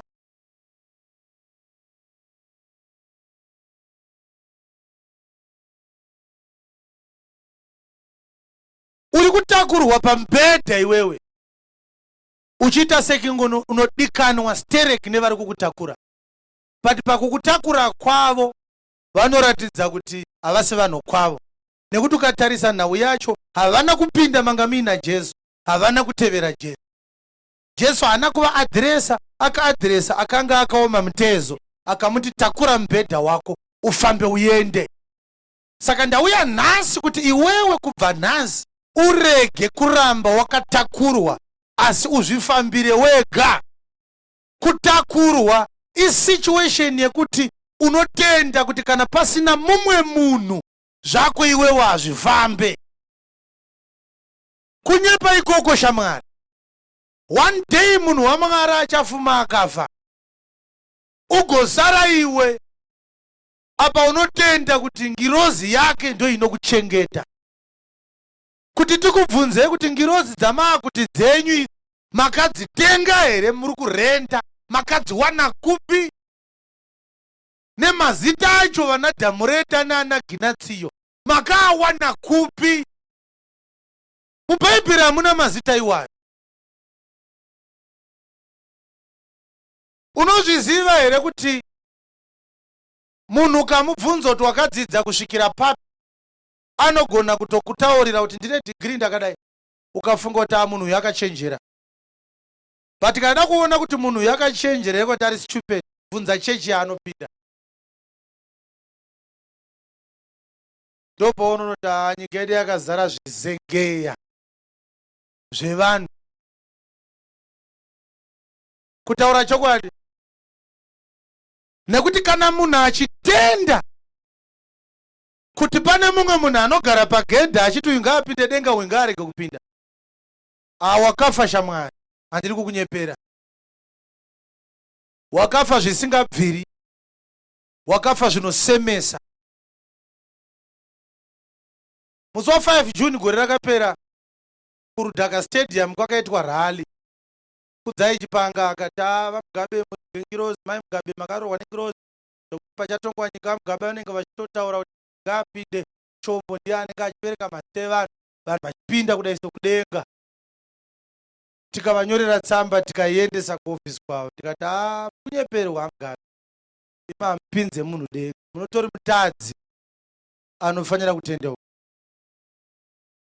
Ndikavanyorera kuti Mwari akatsama ndidedzei mutendeuke musi wa 5 June, hazvina kupera 8 months vanga vako asante sana. Saka usadherere shoko ratiri kuparidza panapa. Takatumwa naMwari chaiye ari kumusoro kudenga. Tendeuka uponeswe. Ndiri kutaurira chokwadi, you can go by internet. Ichokwadi chandiri kutaura kugomba kwatinoparidza kuna Facebook. Takatouya naye tsamba yacho vanhu vakaiona vakaiverenga. Hapana asingaparidzirwe panyika pano, uye hakuna ane chigaro chinotyisa zvokuti haangaudzwe chokwadi. Hakuna zvakadaro. Hakuna munhu anopinza denga. Denga rinopinzwa naJesu, ndiye murume akagadzwa naMwari. Imboverengai 1:11 dzavaKorinde tibate kuti tione kuti anopinza denga ndiani. Tichaverenga mavhesi 2 tinzwe kuti denga rinopinzwa sei. Usambofa wakareba kana kutsvuka zvokutanga kuudza vanhu kuti ungapinze vanhu denga iwewe. Never. Handinayo. Nokuti ndakaudzwa pamusoro penyu nehama dzangu nevarivo kwaKrowi. Wakaudzwa kuti kune gakava pakati penyu. Pane gakava zvandinoreva ndizvo. Zvandinoreva ndizvo indava kuti mumwe nomumwe wenyu unoti ini ndiri waPauro, pana anoti ndiri waPauro, ini waApolo, pana anoti ndiri waApolo, ini waKefasi, pana anoti ndiri waPita, ini waKristu. pana anoti ndiri waKristu. Ko Kristu akaparadzaniswa? Kristu akaparadzaniswa here? Pauro wakaroverwa pamuchinjikwa? Pauro akaroverwa here pamuchinjikwa nekuda kwenyu? Ko makabhabhatidzwa muzita raPauro here? Makabhabhatidzwa muzita raPauro here? Pauro wacho ari kunyora ndiye ari kuti ndakanzwa kuti kune vanhu vari kufamba vachiti tiri vani vaPauro, vamwe vanoti tiri vaPita, vamwe vanoti tiri vaApolo. Zvikanzi Pauro akaroverwa here pamuchinjikwa nekuda kwenyu? Makabhabhatidzwa here muzita raPauro? Kureva kuti Pauro achiparidza shoko raMwari haana kubvumidza vanhu kuti vagofamba vachiti tiri vaPauro, achiti anobvumidzwa kuve nevanhu ndiye akarovererwa pamuchinjikwa. Koindava iwe uchiti uri wanhingi, ningi iye akaroverwa here pamuchinjikwa nekuda kwako? Bvunza ari pasaidi pako kuti uri wani iwewe?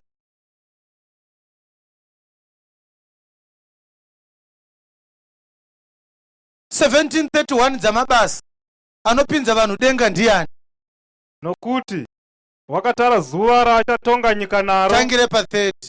Naizvozvo Mwari akarega hake kurangarira mazuva ekusaziva. Naizvozvo Mwari wakarega hake kurangarira nguva dzokusaziva. Asi anorayira vanhu vese kwese kwese kuti vatendeuke. Asi zvino unorayira vanhu vose kwose kwose kuti vatendeuke. Nekuti akatara zuva raachatonga nyika naro nekururama. Nokuti wakatara zuva raachatonga nyika naro nekururama. Nemurume waakagadza. Nomurume waakagadza. Akasimbisa shoko iroro kuna vose. Akasimbisa shoko iroro kuna vose. Pakumumutsa kuvakafa. Pakumumutsa kuvakafa. Kureva kuti achapinza denga ndiJesu. Shoko racho rekuti achatonga nyika ndiJesu, hanzi Mwari akarisimbisa paakamumutsa kubva kuvakafa. Kureva kuti ukangoona munhu akuti ini pane vachapinda denga ndichavareverera, akutoti ndiye Jesu munhu iye. Ndiani anopinza denga? 17:1 dzaJohani. Tirikuda kuti Bhaibheri ridaire nhau idzi, ugobva pano uchiti shoko rakanga richiti zvakati, urege kuti aiti zvakati. Ndiri kukuvhurira magwaro. Mwari akatara zuva raachatonga nyika naro nekururama nemurume waakagadza, akasimbisa shoko iroro kuna vose pakumutsa murume wacho kubva kupi? Kuvakafa. Kureva kuti akamuka kuvakafa ndiye achatonga nyika, akamuka kuvakafa ndiye achapinza vanhu denga. Wenyu uyu mwanzha uyu akazomuka rini kubva kuvakafa?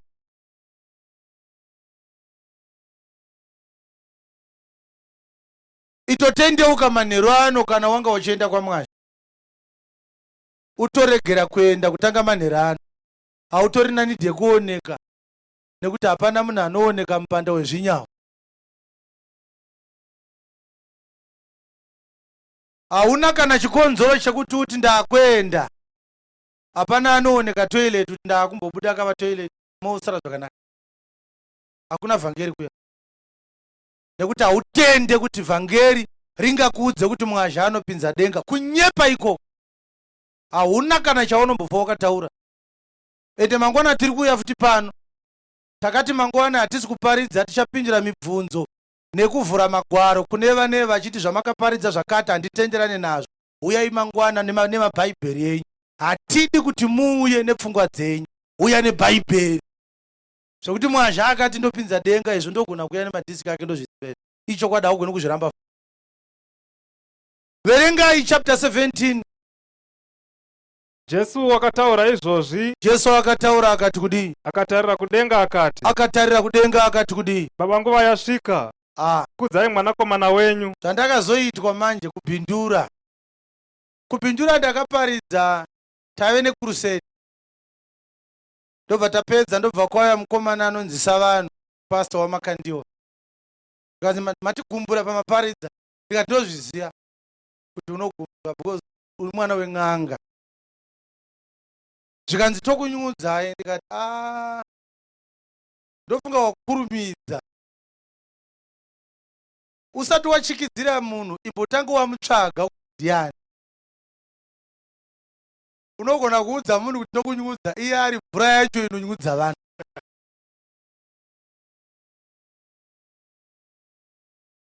Saka uchiona ndoparidza ndisikatye, zvokutya kare. Nyatsodzikama zvako. Dzari pasaidi nyatsodzikama zvako. Zvese zvokuti hanzi mune zvamunoita zviya, forget. Toparidza takasununguka. Ndakatosiya zvekunyika ndikauya kuzoparidza, ndakatumwa kuzoparidza. Asi kunyika ndaiveko full time. Zvokuti vari kuita zvenyika izvezvi ndikakudzokera vanotopeura ndichipinda. Ndipindai. Saka usamutyisidzira hako hapo ge. Itongonzwa shoko raMwari, ngatikuitei zvaMwari. Toparadzana. Chavangangoita kupisa mota ndisipo chete. Aizvo vakazvitaura.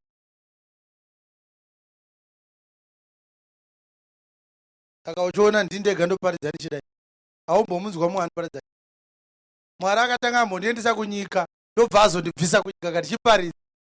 Ndanyatsoinzwa nyika yacho. Shinda dzacho dzesimba renyika ndakaona mafambiro adzinoita, ndodziziva. Right. Anopinza vanhu denga ndiani? Jesu akataura izvozvi akatarira kudenga akati. Tangidzai, gadzirisai toni yenyu. Akatarira kudenga. Jesu akataura izvozvi akatarira kudenga. Akati Baba, nguva yasvika. Akati Baba, nguva yasvika. Kudzai mwanakomana wenyu. Kudzai mwanakomana wenyu. Kuti mwanakomana akukudzei. Kuti mwanakomana akukudzei imi. Sezvamakamupa simba. Sezvamakamupa simba. Kuti pamusoro penyama yose. Pamusoro penyama yose. Kuti ape upenyu husingaperi. Kuti vose vamakamupa avape upenyu husingaperi. Upenyu husingaperi ndehupi? Upenyu husingaperi ndiwo. Kuti vakuzivei imi Mwari mumwe chete uri woga. Kuti vakuzivei imi Mwari uri woga. Wazvokwadi. Wazvokwadi. naJesu Kristu wamakatuma. naJesu Kristu wamakatuma. Kureva kuti Jesu ndiye akanzi naMwari ndiwo uchapa upenyu husingaperi. Mazvinzwa zvaataura? Aitonyengetera zvikanzi sezvamakamupa kuti ape upenyu husingaperi kuna vose vamakamupa. Anopa upenyu husingaperi ndiJesu Kristu. Inani mbobva ndakakunyepera kuti ndingakupinze denga, ndoda kutopindawo. Zvokuti Jesu paari kudzoka ka ndeida kutopindawo, tori mukiu tese. Ende ndopa ndakati ndopa uchanyura muzivo. Imagine kuti iwe unongobozi zvese zvaunotenda ka pane akakudzidzisa. Zvokuti ukatosarudza munhu wokuteerera, wasarudza aidha achakuendesa kudenga kana kuti kudziva romoto. Obva auya Jesu pfacha. Obva ati kuna Mwazha, uyu mubatei uyu, handitoda kumuonawo. Iwe ndiwo waitenda. Uchabvunza here Jesu kuti ko inini? Wotoonoti atanyura. Magaya obvanzi. Kuicho ichocho ndechipiko ichi? Chibatei handisina kuchiona panapa. nemari yese yaanenge akakurova. Unenge uchati kuna Jesu, Jesu kana mati magaya apindeka ndatopa chena kuti neniwo zvatakuita ndokumbirawo 5 minutes nemukomana ndingogadzirisana naye because marovera akatiita vari.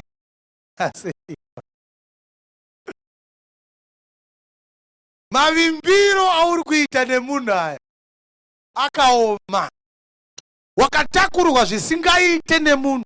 Saka uchiona dzese nharo dzaunoita hadzibve mubhaibheri. Unoita nharo uchiti muprofita akati, baba nhingi, mutumwa akati. Wakatakurwa nemunhu kudai. Zvino zvamunoti Afrika yedu mukaenda kuIndia muchanoti kudi, muchanoti India yedu.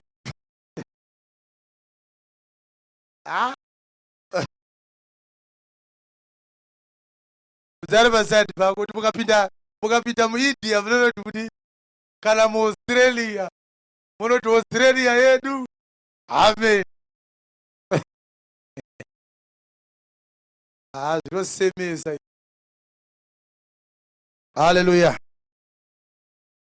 Kuparidza ndichidai kuda kuti mumwe munhu abve kuna Satani auye kuna Mwari. Satani apinda muchechi. Satani apinda pai zvekuti vanhu vari kufanira kutendeuka havasi vanhu vari kumabhawa. Vari kumabhawa vari nani? I'm telling you. Nekuti ari kubhawa anotogona kuenda kubhawa ne100 agototi da kunoshandisa 20 ndodzoka ne8 achitodzoka nayo. Chechi hazvichaita.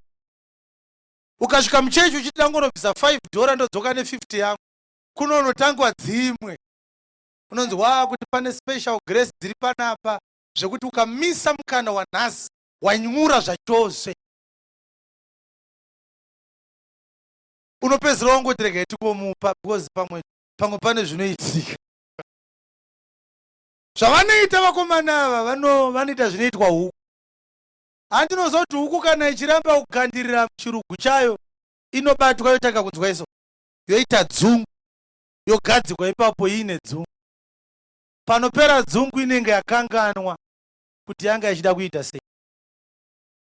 Saka vanozviziva kuti vanhu mari havadi kuburitsa. Saka vanokurevha. There is a special anointing today. Power by fire, by thunder. Receive your money, receive your money, receive your money. If I be a man of God, today is your day. Bata hombe, bata hombe, bata hombe.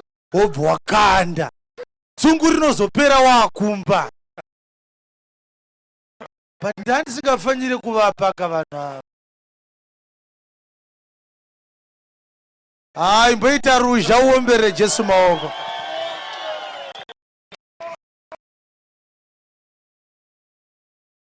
Kazhinji kacho unozonyatsogaya wakumba kuti mari yandatorerwa iye ndikadai ndisina kumboibvisa. But inenge yatoenda. Ende kuti unoitora hakuite. Ndinorwadziwa vadikani. Ndinorwadziwa zvikuru kuti chechi inoita vanhu vanonzi kumberi kunogarwa nevanobvisa mari yakati. Kuti vanhu vanoiswa mumapoka sezvakaita kwamakandiwa kune maplatinum partners, magolden partners, masilver partners, madiamond partners, mabronze. Ave madhora hapana. Vemadhora unongogara pasi chamwari. Sadhora rako ugare pasi. Ndakansela vanhu vakawanda. There's a man akandichemedza akati ndaigara pasi pepe. Pane panogarwa nemapartners aibvisa $500 pamwedzi. Saka iye aibvisa ndobva business rake rabhuroka. Ndobva ati kumuprofita ndibatsirewo business rangu ari kuita mushe. Zvikanzi hausi kunyatsosida, sidhira business rako. Ndobva atengesa motikari, ndobva asida. Ndobva asara asisina motikari. Hapana chakabuda. Ndobva aita 3 months, 500 yekugara pamberi haana. Hanzi one day ndakangosvika pakagara mumwe. Ndobva ndati kuna kufa kocheya yangu yagarwa nemumwe sei. Zvikanzi ndeye mapartners ka. Kanzi aindiri partners kanzi mari dzako ari ku. Kanzi ati ane 3 months zvangu wasipomozwa kuzvona. Enda kumabheyi kushamwari. Rega vane mari vagare. Unozouya kana waanayo. chechi inoronga vanhu kuti vanogara so maringe nemari dzavanouya. How do you evaluate munhu on account of zvaanouya nazvo kana musingazive source of income yake? Nekuti Jesu akagara paibviswa mari, akaona mukadzi akaisa sendi zvikanzi aisa mari yakawanda kupfuura vese. Akati chikonzero chacho ndechekuti ndiyo yega yaanga ainayo. Kureva kuti kuna Jesu kuti wapa yakawanda zvakadii hazvideterminwa neamount, zvinodeterminwa nefraction yezvawanga uinazvo. Kureva kuti ane 10 million akabvisa 1 million, abvisa chii? 10% yemari yaainayo. Anenge akundwa neane $, abvisa 50 cents. Nekuti abvisa 50 cents abvisa 50% yemari yaanga ainayo. Saka unoevaluate vanhu sei? But ngatinzwe bhaibheri titi ngaritiudzei kuti zvinobvumidzwa here kuronga vanhu muchechi maringe nemari dzavanowana. Zvinobvumidzwa here? James chapter 2 verse 1. Hama dzangu, kutenda kwenyu kuna She wedu Jesu Kristu. Kutenda kwenyimi kuna Jesu Kristu. Iye wokubwinya. Iye anobwinya. Ngakurege kuva nokutenda zvinoonekwa zvomunhu. Musatende zvinoonekwa zvemunhu. Nokuti kana mukereke menyu, kana muchechi menyu, mukapinda munhu une mhete yendarama, mukapinda ane Range Rover Evoque kana kuti autobiography vela, akapfeka nguo dzakanaka, akapfeka double breast suit 3 piece ye$10,000, mukapindawo murombo, mopindawo ari kubva kuCaledonia ne3 wheel bicycle rake, wakapfeka nguo dzakaipa, aine manjomba ake, mukatarira uyo wakapfeka nguo dzakanaka, motarisa uyo ane designer suit tuxedo, mukati gara pano pakanaka, uyai mugare kumberi kumasofa kuno, mukati kune murombo, moti kune uyo ane nyatera dzake, mira papo, enda unogara kumabesha mana, kana gara pasi pechitsiko chetsoka dzangu, dzangu, kana kudzokera kumba unachiyamburo. Ko hamuna kutsaura mumwoyo yenyu here? Hamuna kutsaura here mumwoyo menyu mukava vatongi vane mifungo yakaipa? maita vatongi vane pfungwa dzakaipa. Inzwai hama dzangu dzinodikanwa. Inzwai hama dzangu dzinodikanwa. Ko Mwari haana kusanangura varombo venyika here? Haana kusanangura varombo here venyika kuti vave vapfumi pakutenda, vave vapfumi pakutenda, navadyi venhaka youshe, vadyi venhaka yeushe hwaMwari hwaakapikira.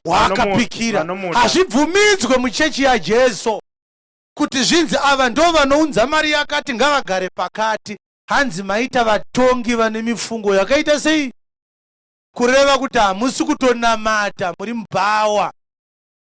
Kubhawa ndo kunonzi kuri kuuya tuku kuHICC VVIP riri kuita $100 kozoita rest of the ground. Zvinoitwa kunyika izvozvo. Chechi haidaro. Zviri kunzika zvandiri kutaura? Chechi haite sei zvayo? Haidaro.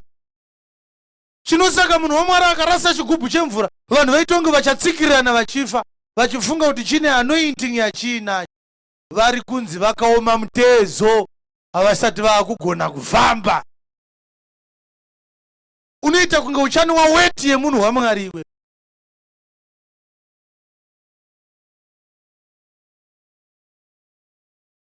Kutaura chokwadi. Makandiwa ingoitirai mukapu iri anointed.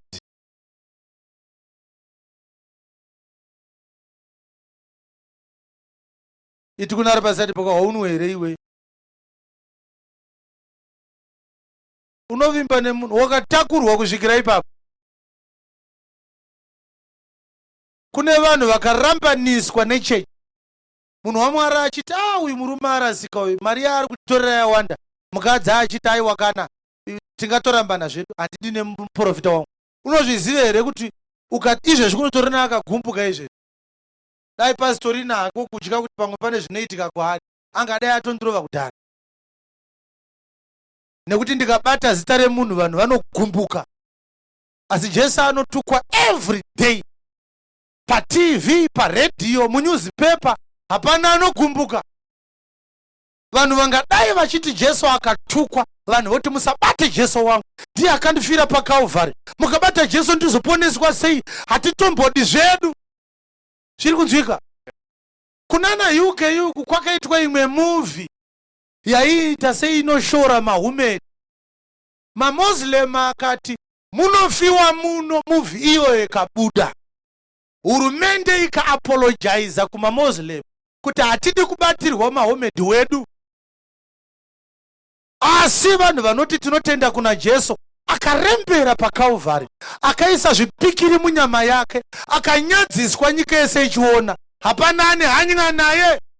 Munhu wese akatakura zita remunhu.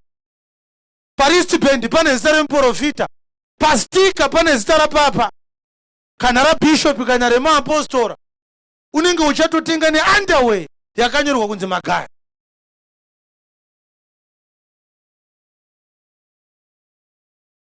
Haleluya, haleluya. Amen. Ndirira kuti patinobva panapa unge waburutswa pambedha shamwari, wasangana naJesu chaiye, wakuti I'm marching to heaven. Kubva nhasi handichatakurwa, ndakugonawo kutaura naMwari achindinzwa. Saka kunamata kwese kwauri kuita unotenda kuti Mwari haakunzwe pasina muprofita. Saka unofunga kuti denga uchapinda here kana Mwari achiramba kukunzwa izvezvi, achiti anoda kunzwa muprofita? Iwewe kuchechi uri kutsvagei? Wadi kungoti muprofita, sinzi muri munowirirana, chingopindai mega, isu tongogara kuno, because isu Mwari haadi kutinzwa. Handiti muprofita anotini, ndini ndinotaura naMwari, ndipei nhamo dzenyu mondipa mari ndonotaura naMwari. Hando zvavanotaura. But Mwari uyu ane utsinya, haadi kutaura newe asi mari yako anoida. Haufunge kuti pane fraud ipapo. Pozi kana Mwari asingade kutaura newe, mari yako anoidi. Wadi kuti munhu waMwari, sinzi murimi munotaurira nengo, pana nai futi iko. Indongogara ndega kunoku neka 5 kangu. Omberera Jesu maoko. Mwari anonzi haadi kutaura newe, asi mari yako anoida. Ndimwari werudziye. Ava vagupuka. Uchagupuka kusvikira svotomita yako yatushuka. Chekuita chaicho hapana, kunze kwekutongotendeuka. Watakurwa kwenguva yakareba iwewe. Unoigirwa jecha kubva kuIsraeri unopenga. Unofunga kuti jecha rekuIsraeri rinokuchinja chii? Unozviziva here kuti kune makurwa anogara mujecha iroro kuIsraeri? Saka makurwa iwayo ari anointed. Unozviziva here kuti kune maramba anogara muJordan River? Iwe unoigirwa mvura yonzi takabva nayo kuJordan River. Saka maramba iwayo ari anointed. Anointed catfish. Ubenzi hwamuri kutotakurwa zvanaho. Hakuna chakanaka chinobva kuIsraeri. Mwari haagari kuIsraeri, Mwari ari kudenga. John 4 inoti Mwari mweya, vanomunamata vachamunamata mumweya nemuzvokwadi. Hatinamate Mwari anobviswa kuGhana achiunzwa naye kuno. Hatinamate Mwari anotorwa kuNigeria achiunzwa muno. Hatinamate Mwari akatorwa kuIsraeri achiuya kuno. Mwari ari muno muZimbabwe. God is in Zimbabwe. All we need to do is to hear the gospel. We have found God. Hakuna munhu anonzi ndiye auya naMwari kunyepa. Izvezvi ndakuigira shoko raMwari. Mwari ari muno muchitungwiza. Hauna kana sendi raunofanira kuburitsa kuti utaure naMwari iwe. Jesus paid in full so that you may become a child of God. Hapana mimwe misidzirwa yakasara yakanzi uchazobhadharawo. Hapana. Ukatoona vanhu vachitiburitsa mari kuti Mwari akukomborere, impavha idzodzo. Otherwise ungadai usina mazina auinawo. Mwari achiti bhadhara tikupe. Mazino unawo sei? Wakabhadhara mari here iwe kuti mazina ako amira? Sei uchifunga kuti Mwari anoda mari yako iwewe? Sei uchifunga kudaro? Haleluya. Mari yamuri kuburitsa haisi kuenda kuna Mwari. Iri kuenda kumuzarabani. Ndoko iri kuenda. Mwari hatambire mari yevanhu vakadhomoka pfungwa kudaro. Kurari pasati pakuwanza wakadhomoka. toda kuti uburutswe. Zviri kunzika zvandiri kutaura? Saka Jesu anga ari mumba, so ari mumba kudaro tinonzi vanhu vanga vakazara, asi vanhu vanga vakazara ndo vazonzi vava vachibhonga kuti Jesu haafaniri kuregerera zvitadzo, amhura Mwari. Nyamba Jesu haanga mhure Mwari, ndiye Mwari wacho akasika denga nenyika. Saka vakanga vachidaro vakanga vasingazive, kureva kuti vakomana vakazokwatanura imba iyi vakanga vachitoparidza kuti mumba umu hamuna chisvinu chiri kuitwa, ngaikwatanurwe rufu akatakurwa agone kuponeswa, kureva kuti kunotori neimwe system inofanira kupwanywa nekukwatanurwa. Kana paina ari pamubhedha anofanira kuzoonekwa achifamba, chirema chiri pamubhedha achifambe, kana mamwe marufu asina kukwatanurwa. Musagumbuke tsano kana taakukwatanura zvimwe zvimarufu, tine mumwe ari pamubhedha anofanira kufamba manheru ano. Hanzi vakakwatanura vakapwanya rufu kuti chirema chigofamba. Unofunga kuti varidzi verufu vakafara nazvo? Hazvina kunyorwa. Mwari akati hazvina basa rese kubhongai chero mukomana wangu akufamba. Saka ukatoona shasha ichifamba, so pandori nemamwe marufu akaita sei zvawo akakwatanurwa. Saka uri kuona tiri kuakwatanura manheru ano. Tatovinga iwe wanga wakaoma mutezo, wanga uchitakurwa every day, waendwa newe kujudgment night, waendwa newe kunight of 10 around, uchingotakurwa uchingotakurwa uchingotakurwa uchingotakurwa kusvikira Jesu anzi akapinda muKapenaume, kureva kuti kutakurwa kwake kwakaguma nekuuya kwaJesu. Haasiri akatsvaga Jesu nekuti semunhu akaoma mutezo haatorina chaanogona kuita. Ukaona waponeswa hakusi kugona kwako, Jesu ndiye anouya kuzoponesa vatadzi vake. Inda nchifunga kuti ucharwadziwa nekuti imba yanzi yanga yakazara zvokuti vanhu vakatadza kupinda. Hapana kana mumwe 1 akatendeuka kusara kwa iye anga akaoma mutezo, nekuti vanoponeswa vagara vachizvavo vashoma. Izvezvi muchitungwiza munopa tichapedza panapa, havasi vese vanenge vaponeswa. Kune vake vaakanyora mubhuku yeupenyu vakaoma mutezo, vaanoti ndikapinda muchitungwiza haasara achitakurwa zvakare. Ndikapinda nevhangeri yangu paunity L havasare vachitakurwa zvakare. Haleluya, haleluya. Ndiri kunzwika here panapa? Yes.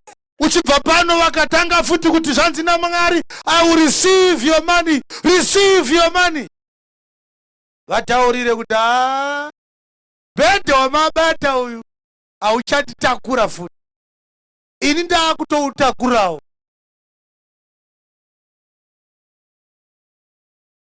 Unofamba wakabata kachigubhu kemuteuro kachinzi kanokubatsira, kachinzi kane simba raMwari, kekuti ukagadzika pasi apa akafamba kari kutovimbawo newe kuti ukatakure. Iwe ndopaunotanga kuti kanondibatsira. Famba wakatakura Mwari wako, so akatakura Mwari. Saka mukadzi zvaakaita haana kuziva kuti murume angaenda kumasowo. Saka akapuwa ka5 lita kaka kari katulira, mvura ichanga yakachena. Sezvine iwo mvura yakangoenda semayendera ine. Mukadzi haana kuudzwa, ndobva ati regai ndibikire vana sadza remasikati, ndokutora mvura yemuteuro ndobva bika sadza. Shasha yakuda kunogeza dzadzakwana 3 kuda kunotsvaka kagubhu kaya kaedzakana. Zvikanzi muteuro wangu waenda kupi? Zvikanzi muteuro tatobika sadza izvo. Muteuro wawa mudumbu shamwari. Mwari adyiwa, vanhu vatsenga Mwari.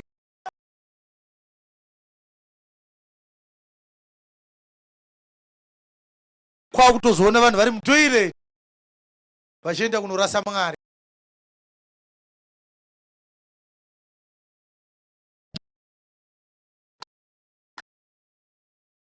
Kana uchitenda nhau dzekumasowedzi haufaniri kana kuroora, unofanira kugara wega. Madzungairira wakaitaya. Ukaroora, mukadzi iye waroora ane chivini isingaiti.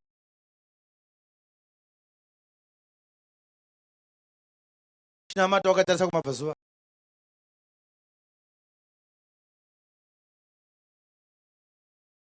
Ina tsiyo.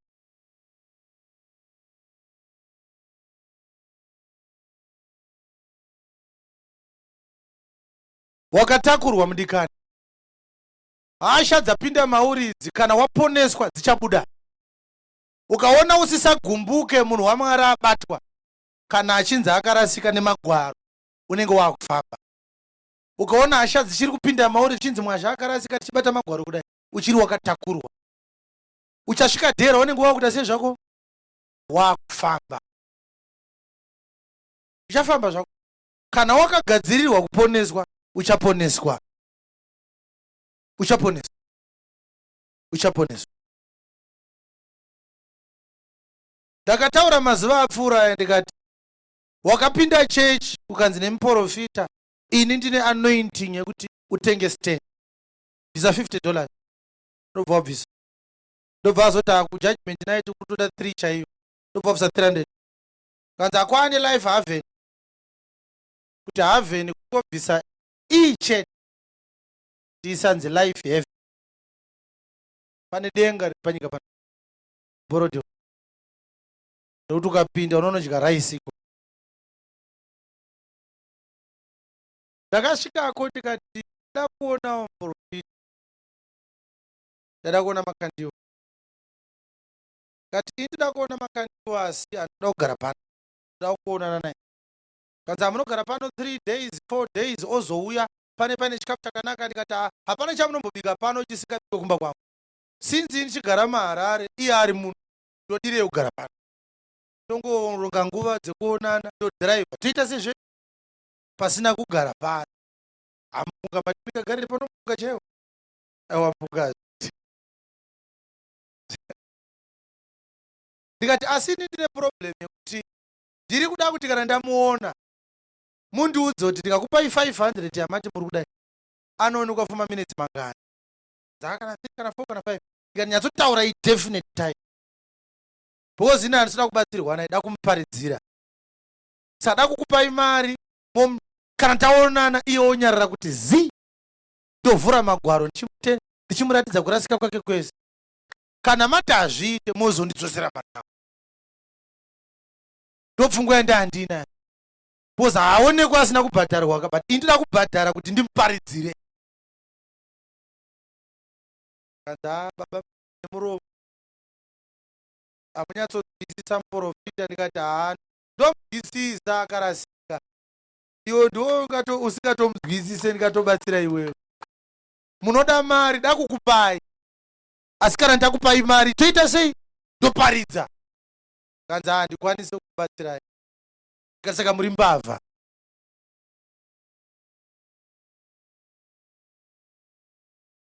Unobhadharwa mari yekuonekwa iwewe. Chii chawakaitira vanhu chinoita kuti udeserve kutambira mari zo kuti vanhu vataure newe. Saka kana iwe uchipiwa 300 kuti uonekwe, Jesu akazofira vanhu achapiwa mari. If it requires $500 to see, dovo rakafoera upenyu samanu makandiwa. Asina kana ne5 O levels chaidzo hana. Kuona Jesu akabva kudenga kuchada mari.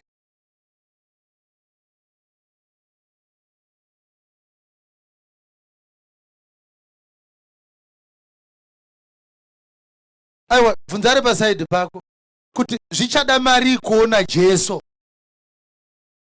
Kana magaya achibhadharwa mari yekuonekwa, Jesu achada kubhadharwa mari. Ndamari dzinofana kubhadharwa nemalevels ka. Vamunangagwa chaivo havabhadharwe kuonekwa. Vari kungofamba zvavo vachiti Zimbabwe is open for business. Asi havabhadharwa.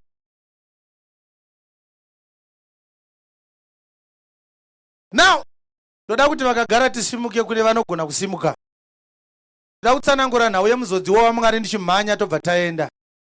Asi nhasi ndavinga kuti mumwe munhu anga akatakurwa agogona kuita sei? Kufamba. Saka ndoda kuti utendeuke.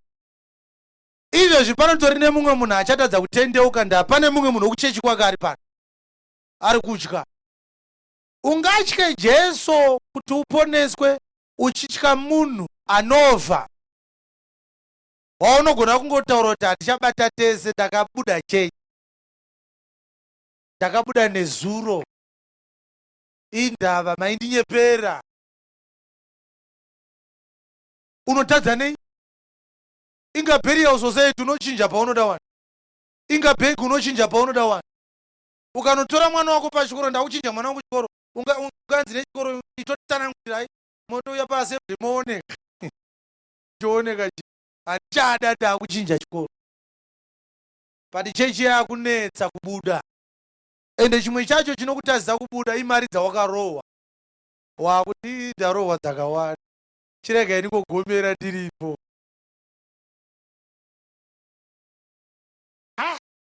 FM iri kudzimadzira aramba kubva, nauye kuramba kubva yakatangira kunyika yakuchechi, ada kutoitiri ho restore legacy madzire. Saka maeredha FM ari kuramba kuti gaachenda, iye ari kuti hapana kwatoenda.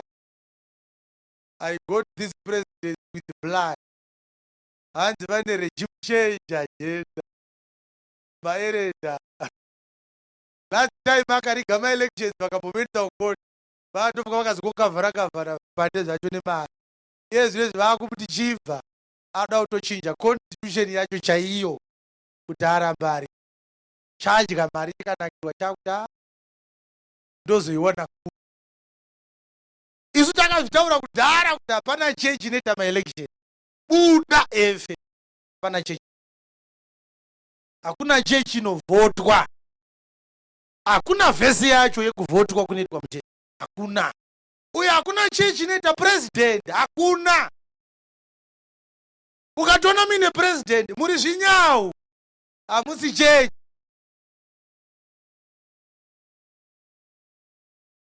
Ndikukuparidzira chokwadi, nekuti gore rineri unogona kutadza kuripedza wafa. Chokwadi chandiri kuparidza ichi, musi uchatongwa nyika Mwari achakurangarira. Ndakakutumira shoko randakanga ndida kuti uponeswe naro, mazuva ako anga akwana, ukadziya musoro. Usade chechi kupfuura Jesu akafira chechi. Uchade munhu waMwari kupfuura Jesu akatuma munhu waMwari. Itorasikirwa nemunhu waMwari wosara wakabata Jesu kudai so, kuti hapasa endai zvenyu pana Jesu hamundidzure. Haikona kunamatira pamunhu waMwari so. Aiwa, handizvo. Ndakarwadziwa mazuva akasungwa nzira wokumaso weuya. Koti yakati umbowo hwatabata taona kuti murume uyu ibhinya. Asi panze panga paine vakadzi vava vakapfeka zvichena vaivava, madzibaba havana muzvo. Ndopandakatanga kuona kuti nyika yedu yakadzokaira. Ende ukaona chechi yakawanda vakadzi kupfuura varume, haisi chokwadi chechiyo. Noti kazhinji kacho vakadzi vanotenda zvese zvese.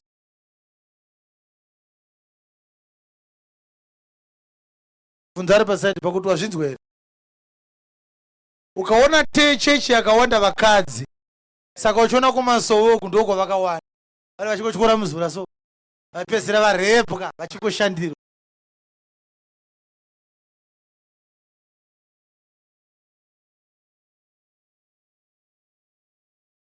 Tiruda kubata muzodziwa waMwari. Tinzwe kuti ndiani anonzi muzodziwa waMwari. Pane munhu here panyika pano anonzi muzodziwa waMwari? Uchibva pano unofanira kuenda uine kunzwisisa kwakazara. Hapana munhu panyika pano anofanira kunzi muzodziwa waMwari, the anointed one of God. But ndisati ndavhurisa mavhesi mashoma nekuda kwenguva ndasara nayo, ndoda kuti uzive zvinhu zviviri. Chekutanga ndechekuti pane zvinhu zviri kutaurwa pakati pavanhu zvisinganyanyode a spiritual understanding, zvinongoda kungonzwisisa a little bit of language, a little bit of civilization. Zvisingade kunyatsodzidza stereki, but kungofungawo zviri sober. TV, it's an abbreviation yezwi kuti television. Pachishona vanoti televisioni. Nekuti sa hatina TV takatoitora saka hatina zita rayo. Vamwe vakazoti chivhitivhiti. but iti handiziva kuti nechindevere inonzi chii, asi chandinoziva ndechekuti mutauro mumwe nemumwe unogona kuve nezwi rakasiyana nerimwe izwi, but pachirehwa chinowana. Kuti God chirungu nechihebheru kuti Yahweh, nechishona ndekuti Mwari, haleluya, nechichewa mbuye, nechindevele unkulunkulu. Mazwi aya mazwi akasiyana siyana mumutauro, asi anongoreva Mwari ari kumusoro kudenga. Saka izwi rekuti the anointed one of God rakafanana nerechishona rekuti muzodziwa waMwari, izwi rimwe chete. But isusu toda kuti tizive kuti kwarakabva chaiko chaiko rainzi kudii. Ukatarisa Jesus Christ watiri kuparidza, mazwi iwaya kuti Jesus Christ handiwo mazita ake chaiwo. VaGiriki sezvandakataura nezuro vakakurumidza kushandura mutauro wechihebheru kuisa zvinhu zvese zviri mubhaibheri mumutauro wavo, nekuti Greece ndiyo nyika yakanga ndiyo ine advanced education yakatanga kudhara. Nyika yakatanga needucation system pasi rino iGreece. Saka uchiona the oldest writings dzemedicine and other faculties dzino originator from Greece. Jesu anga asiri muGiriki, anga ari a Hebrew man, akararamira muJerusarema, muGariria. Ndo nzvimbo mbiri dzaakagara idzi. Maitaurwa chihebheru. Ari panyika akanga asinganzi Jesus, ainzi Yashua. Izwi racho rinonyorwa as YSHUA. Kuti Yashua nechirungu kuti Joshua. Zvekuti munhu anotonzi Joshua izvezvi anotonzi Jesus. Chiri kusiyana bedzi ilanguage. Jesus izwi rakabva muchiGiriki chekuti Yesus, ndo rakagadzira Jesus nechirungu. Kureva kuti Jesus is a derived word from the Greek etymology Yesus. But Jesu anga asinganzi Yesus, ainzi Yashua, zvinoreva kuti savior. Kuti Christ harisiro zita rake futi raaishandisa. Kuti Christ nechihebheru kuti Messias, from the root word rekuti masa, which means to anoint. Kureva kuti Christ nechihebheru ainzi Messias kana kuti Hamashiach. Ndo zvinoreva kuti Christ nechihebheru. MaGiriki ndokubva abvisa Messias, Hamashiach, ndokuisa muchiGiriki, ndobva vati Christos, ndiko kuti Christ. Saka kuti Jesus Christ kuti Yashua Messias kana kuti Yashua Hamashiach, ndo mazwi chaiwo aitaurwa nechihebheru. So tukapinda muIsraeri izvezvi vanotomuti Yashua nanhasi havashandise Jesus. Zviri kunzwa zvandaura? But iko kuti Yashua zvakunoreva kuti savior, ko kuti Messias kana kuti Hamashiach kwazotranslatewa into Christ, Christos muchiGiriki, kunorevei? Kunoreva kuti the anointed one. Kureva kuti Jesu ari panyama ainzi Yashua Hamashiach. Kureva kuti the anointed savior kana kuti savior which is the anointed one. Kana munhu achiti Jesus Christ ari kuti muponesi akazodzwa naMwari, kana kuti muzodziwa anoponesa, ndo zvazvinoreva. Kureva kuti kana munhu achiti ndiri muzodziwa ari kushandisa izwi rechishona kutaura kuti ndiye Kristu.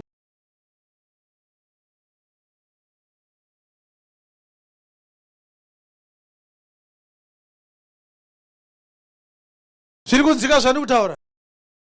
Ukanga uchiti muzodziwa asvika, uri kutoti Kristu asvika. Nekuti chakangosiyana pazwi rekuti Kristu nekuti muzodziwa ilanguage chete. Zvinoreva zvakaita sei? Zvakangofanana nekuti radio nekuti dzangaradzimu, zvakangofanana. handina mboti ndine redhiyo, nangoti ndine dzangaradzimu. Aika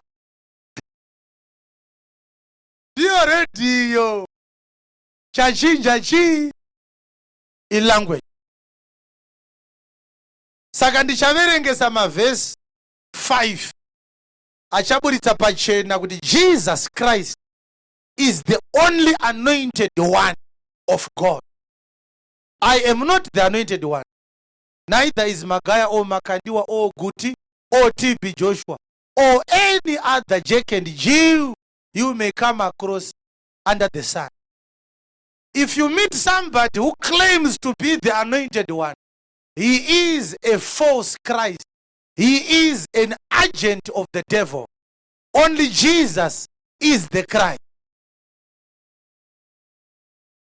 Asa handidi kuti vanhu vatende zvandinotaura, handina kutumwa ndichidaro. Ndakanziparidza shoko raMwari richibva mumagwaro.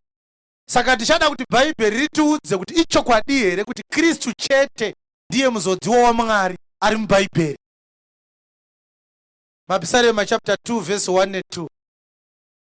Ndinoda kuti ubate mavhesi aya uwanyore kuti kana mangwana wazouya nenhau iyi titangire ipapo. Kana uchitori pano uchitori muzodziwa waMwari, unotori Kristu izveri, tofanira kuti maakadii Kristu wofanira kudayira futi, usazoramba.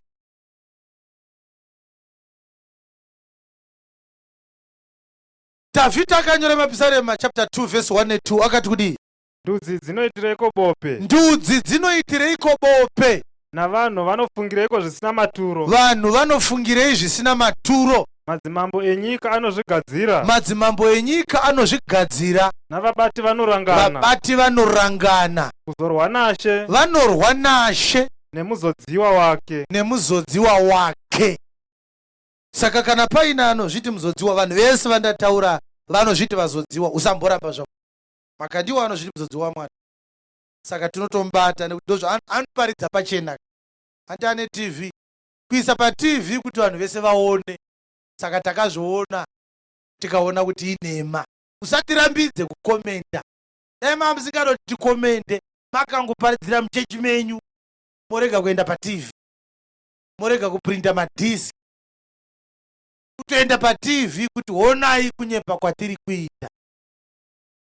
Saka taakufumura manje nemadziya dzamakaisa paTV. Musarambe. Chiri kunzika zvandoro. Dai ndauya izvo zhinji Makandiwa munhu waMwari zvisikaite ndiye spiritual father vangu. Vamwe vadauti dai ndauya ndichiti Makandiwa inganga haana kutumwa naMwari. Vanhu vakuti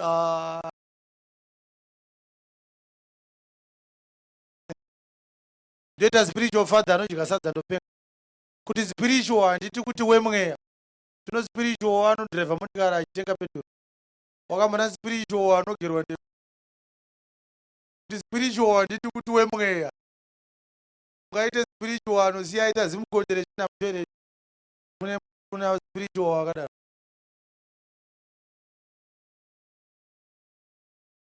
Inda uchingotendawo zvakapusa iwe.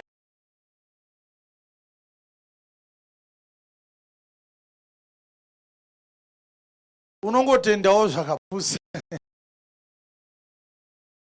Spiritual anotenga tiketi redega. Spiritual hadaro. Spiritual wakaita kudenga vanhu vakatarisa so. Toita kokuzwa sei ndo spiritual wacho. Ndakakuti ndakabva kuna baba ndakudzokera. Hakuna ndege zvikati hakudiwe ndege. Spiritual haadi ndege. Spiritual father akuenda kuti kwete wenya anobhadhara retu kukadzo. Saka akangoti madzimambo enyika navabati vanorangana kurwa naShe nemuzodziwa wake. Haana kuzotsanangura Dhavhidhi kuti muzodziwa here wandiani. But pane mumwe akaitirwa nyasha akazotsanangura, mupostori chaiye waJesu, kwete vakomana vaminava. Ndiye akazotaura kuti muzodziwa here wana Dhavhidhi pamapisarema 2 ndiani. Saka ndiPita akataura nhau iyi musi waakanga achiparidzira vaJudha. Ashandiswa naMwari chirema changa chiri paBeautiful Gate chibva chasimuka chikafamba. Ndobva vakutambudzwa vana Pita vachinzi hatidi kukunzwai muchiparidza, vachibva vaungana ndokutanga kunyengetera kuna Mwari. Saka mazwi aya akataurwa mupreya yakaitwa naana Pita achinamata kuna Mwari, inodefine kuti the anointed one ndiani, muzodziwa ndiani. 4:24 dzamabasa avapostora, muzodziwa ndiani. Ivo vakati vazvinzwa Vakaita sei? vakadana kuna Mwari nomwoyo mumwe, Vakadana kuna Mwari nemwoyo mumwe, vachiti, vakanyengetera vachiti kudi, Tenzi, Tenzi, ndimi makaita denga napasi, ndimi makasika denga nenyika, negungwa, ndimi makasika gungwa, nezvose zviri mukati ndimi mazvo. muri makasika zvinogara mugungwa, Makareva nomweya mutsvene, ndimi makataura nomweya mutsvene, nomuromo wababa vedu Dhavhidhi, muchishandisa David baba vedu akanyora mapisarema 2. muranda wenyu muchiti, David waive muranda wenyu, makati kudi, vahedheni vanoitireiko hasha, akota mapisarema 2 iya, vahedheni vanoitireiko hasha, navanhu vanofungireiko zvisina maturo. vanhu vanofungirei zvisina maturo. Madzimambo enyika akamuka, Madzimambo enyika akamuka, navabati vakaungana pamwe vabati chete, vakaungana pamwe chete, kurwa naShe vakarwa naShe naKristu wake. naKristu wake. Omberera Jesu maoko. Waona kuti mapisarema yakati muzodziwa, asi mabasa yabva yati chii, nekuti zvinoreva zvakaita sei, changosiyana chete chii, mutauro. Saka Kristu ndiye airehwa naDhavhidhi. Yes. Nokuti zviro kwazvo Herode naPontius Pilate, Magavhenasi vabati vakarangana ndiHerodhi naPontius Pilate, navahedheni masoja ake maRoma, navanhu vaIsraeri, nevakuru vaprista vaIsraeri vakaunganira muguta iri, vakaungana muJerusarema, kuzorwa naJesu, vakarwa naJesu, muranda wenyu mutsvene, mwanakomana wenyu mutsvene, wamakazodza. Saka muzodziwa ndiani? Aira zvakanaka, muzodziwa ndiani? Ndimagaya here? Hatigadzire doctrine nevhesi 1. Doctrine rinoda mavhesi hobho, ndatinokupai 5. Hebrews chapter 1. Totangira papi, totangira papi. Hatitangirei nayo hedu pavhesi 8 nekuda kwenguva yedu. Asi pamusoro pemwanakomana anoti, asi pamusoro pemwanakomana unoti, anoti chigaro chenyu cheushe, chigaro chenyu cheushe, imi Mwari, chiripo nekusingaperi, chiripo nokusingaperi peri, tsvimbo yekururama, netsvimbo yokururama, ndiyo tsvimbo yeushe hwako, ndiyo tsvimbo yeushe hwako, makada kururama, mukavenga kusarurama, saka Mwari, iye Mwari wenyu, akakuzodzai namafuta omufaro, kupfuura shamwari dzenyu. Ndijesu airehwawo. 10:37 dzemabasa avapostori, muzodziwa ndiani? Tinoda magwaro kuti adayire vhangeri tirege kukakavadzana. Who is the anointed one? Imi munoziva shoko iro rakaparidzwa paJudhea rose. Shoko rakaparidzwa paJudhea rose, rakatanga paGarirea, rakanga ratanga paGarirea, shure kwokubhabhatidza kwakaparidzwa naJohani. NdiJohani aibhabhatidza akachiparidza zvaJesu. RaJesu weNazareta. Shoko nderaJesu weNazareta, kuti Mwari wakamuzodza,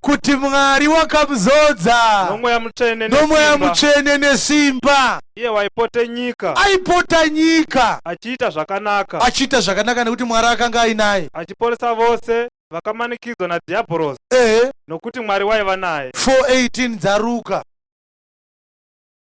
Muzodziwa ndiani? Mweya waShe uri pamusoro pangu, nokuti akandizodza kuti ndiparidzire varombo ivhangeri. Siyanai nayo, tiri kungobuda bedzi nemavhesi anoburitsa kuti Jesu ndiye muzodziwa. Aipere manje kana pasina rimwe radinaro ziwe zisando revhesi. Airo rakanaka. 4:20 dza Lamentations of Jeremiah. Iyo manje inobvesa chidhidho nko. Hakuna mumwe muzodziwa. Ndi Jesu chete. Ndiye the anointed one of Christ. Asi naida kukupai 5. Rega kupai 8. Tinyatsowana simba. Yes. Mweya wemhino dzedu iye muzodzwa waishe iye muzodziwa waishe wakabatwa muhusha dzavo muzodziwa akabatwa muhusha dzavo iye watakati iye muzodziwa takati pamumvuri wake muzodziwa ndipo patichararama ndo patichararama pakati pemarudzi. Saka chindiudzai kuti ane mumvuri uchararamisa marudzi muzodziwa panapa ndiani? Muzodziwa here wandiani? NdiKristu wandini? 4:24 dzaJohani ndiani muzodziwa? Iyi inotirwadza because apa pane mukadzi weSamaria ndiye akaudza Jesu kuti muzodziwa anouya. Haana kuti muzodziwa anozvarwa. Ende vakadzi ava vaviri vakataura nauye muzodziwa. Pita ndiye akazonoikuchidzira zvake. Asi yakanga yabatwa nevakadzi vaviri yemuzodziwa. Haleluya. Amen. Zviri kunzika zvandikutaura? Yes. Mukadzi weSamaria naMartha vakabata nauye muzodziwa ikabuda zvakanaka. Yes. Mwari ndimweya. Jesu aitaura nemukadzi weSamaria zvikanzi Mwari mweya. Vanomunamata vanofanira kumunamata mumweya nemuzvokwadi. Yes. Zvino mukadzi akati kwaari. Mukadzi akati kudiwe Samaria. Ndinoziva kuti Mesiyasi unouya. Aha. Unonzi Kristu. Omberera Jesu vaoko. Ndinoziva kuti Mesiyasi anouya. Anonzi Kristu. Kana achinge asvika. Kana iye asvika achatiudza zvokwadi yose. Uchatiudza zvose. Jesu akati achazvarwa kumuzaraba nere. Jesu akati kwaari. Jesu akati kudi ndini ndinotaura newe. Ndini Mesiyasi wacho. Ndini iye. Omberera Jesu vaoko hanyatsombera. Kureva kuti Mesiyasi akatotaura nemumwe mukadzi. Mukadzi akati takamirira chi? Mesiyasi. Zvikanzi naMesiyasi, ini ndini Mesiyasi wacho. Hakuna mumwe anouya achizonzi Mesiyasi anopfuura ini. Atizvo tsvaga Mesiyasi aripo. Mukadzi uyu aiziva kuti Mesiyasi aripo, but kuti ndeupi wacho anga asingazive. Saka aitoti hazvaMesiyasi tozviziva, but kana auya achataurira zvokwadi yose. Jesu akati ayewa, inini ndini Mesiyasi. Saka iwe kana uri kutsvagawo Mesiyasi waona mumwe murefu asiriye. Because mukadzi haana kuti Mesiyasi anozvarwa, akati anoita sei? Saka wese akazvarwa haagoni kuita Mesiyasi. Mesiyasi auye udzari pasaidi pako. Ndatati kuti Kristos nechiGiriki nechiHebheru kuti chi? Mesiyasi. 11:22 dzaJohani. Kunyange zvino ndinoziva kuti zvose zvamunokumbira kuna Mwari, Mwari anokuitirai. Mwari uchakupai. Ndimari taitaura naJesu. Jesu akati kwaari. Akati kudi hanzvadzi yako ichamukazve. Razaro anomuka Marita. Marita akati kwaari. Ndinoziva kuti achamuka pakumuka kwokupedzisira. Ndinoziva kuti uchamukazve pakumuka nezuva rokupedzisira. Jesu akati ndini kumuka nekurarama. Jesu akati kwaari ndini kumuka noupenyu. Unotenda kwandiri kunyange akafa achararamazve. Uchararama. Neunotenda kwandiri anenge ari mupenyu. Nomumwe nomumwe uri mupenyu unotenda kwandiri haachangofe zvachose. Haangatongofi. Unotenda izvi here Marita? Unotenda izvozvo here? Marita, unotenda here kuti ukatenda unorarama? Inzwa anza yaMarita. Akati kwaari, hongo Ishe. Zvikanzi hongo Ishe. Ndakatenda kuti ndimi Kristu. Ndimi Kristu. Mwanakomana waMwari. Mwanakomana waMwari. Uyo wainzi unouya panyika. Uyo akanzi anoita sei Kristu? Unouya. Hakuna Kristu anozvarwa. Saka tochiipedzesa zvedu naPita 16:16 dzaMateo. Saka Jesu akanga abvunza kuti vanhu vanoti ndinani. Pita akapindura achiti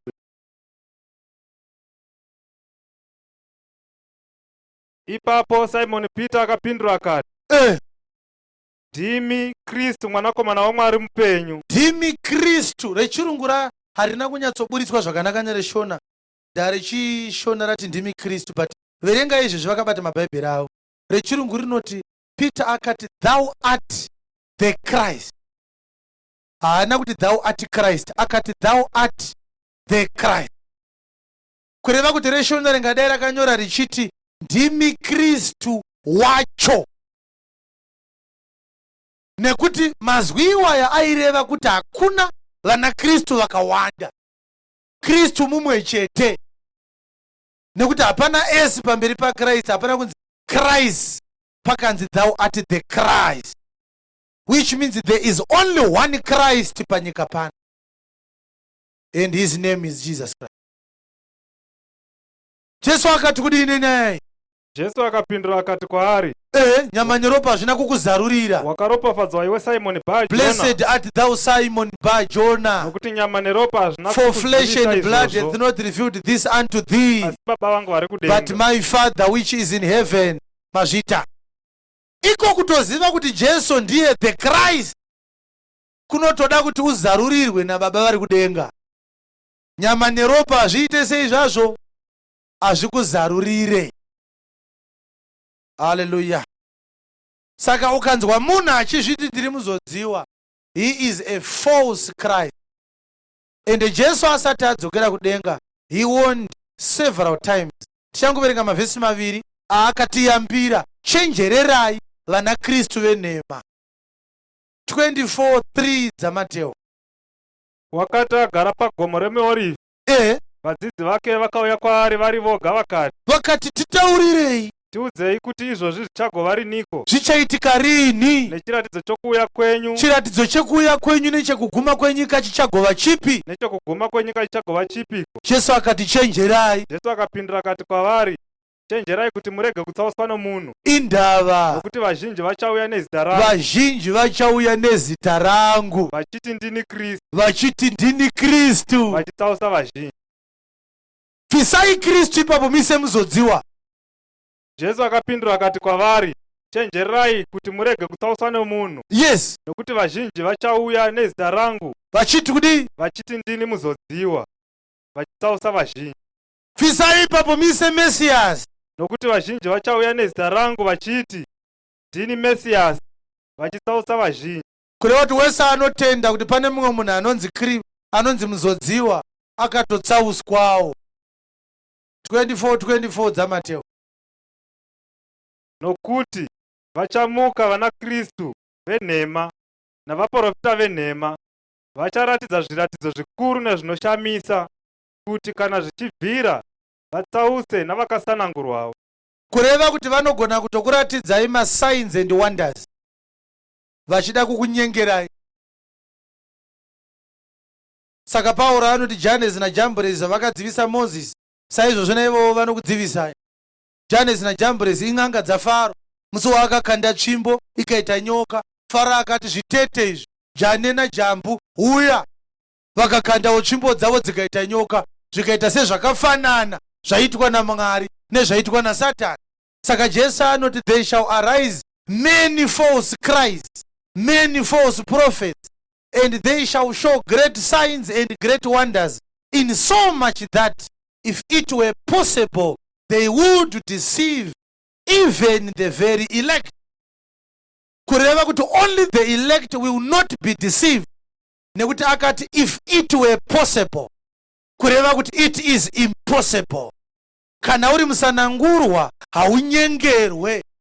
Kunyange vanhu vakapinda vachigwina, so zvandakabvunza kuti vanhu vaigwina magaya achipinda muchechi, so vanhu vakataka kugwina, ndikati kuinda vanhu vari kugwina zvikanzi ipawa, ndikati magaya auya sei kana aine pawa rakadai, handitanga achidhiraivha parobhoti amira sei, because kana vanhu vachigwina achingosvika robhoti rikade rakatanga kugwinawo, so kuti motikari yemagaya yasvika. Ndezvokunyepa izvi, hakuna simba rakadaro. Jesu akabva kudenga aizemberwa pachipfuva chake naJohani. Hatina rekodhi yekugwina kwaJohani. Bomberera Jesu maoko. Simba raMwari harigwinise, rinoponesa.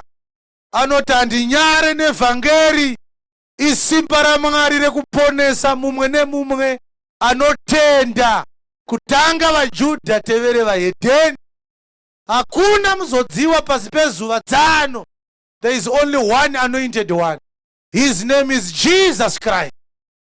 Asingatinzwei Pauro kuti aifambawo achiparidza ari sani, nekuti hamuna munhu akamboti ini Pauro muzodziwa waMwari, ini Peter muzodziwa waMwari.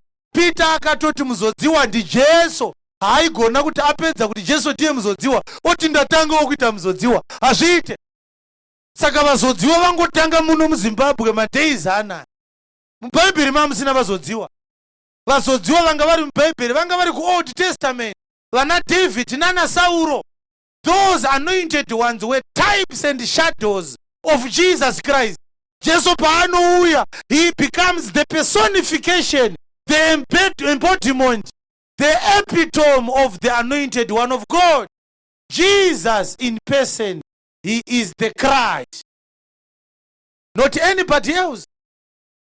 But timbotaura una Paul ngoti nari pasaidi pako, ngatimbotaura ina Paul. Tinzwe kuti aizviti ani. Haana kuzviti muzodziwa, asi akazviti kudii. Ephesians chapter 3 verse 1. Nemhaka iyi ini Pauro ndiri musungwa waKristu Jesu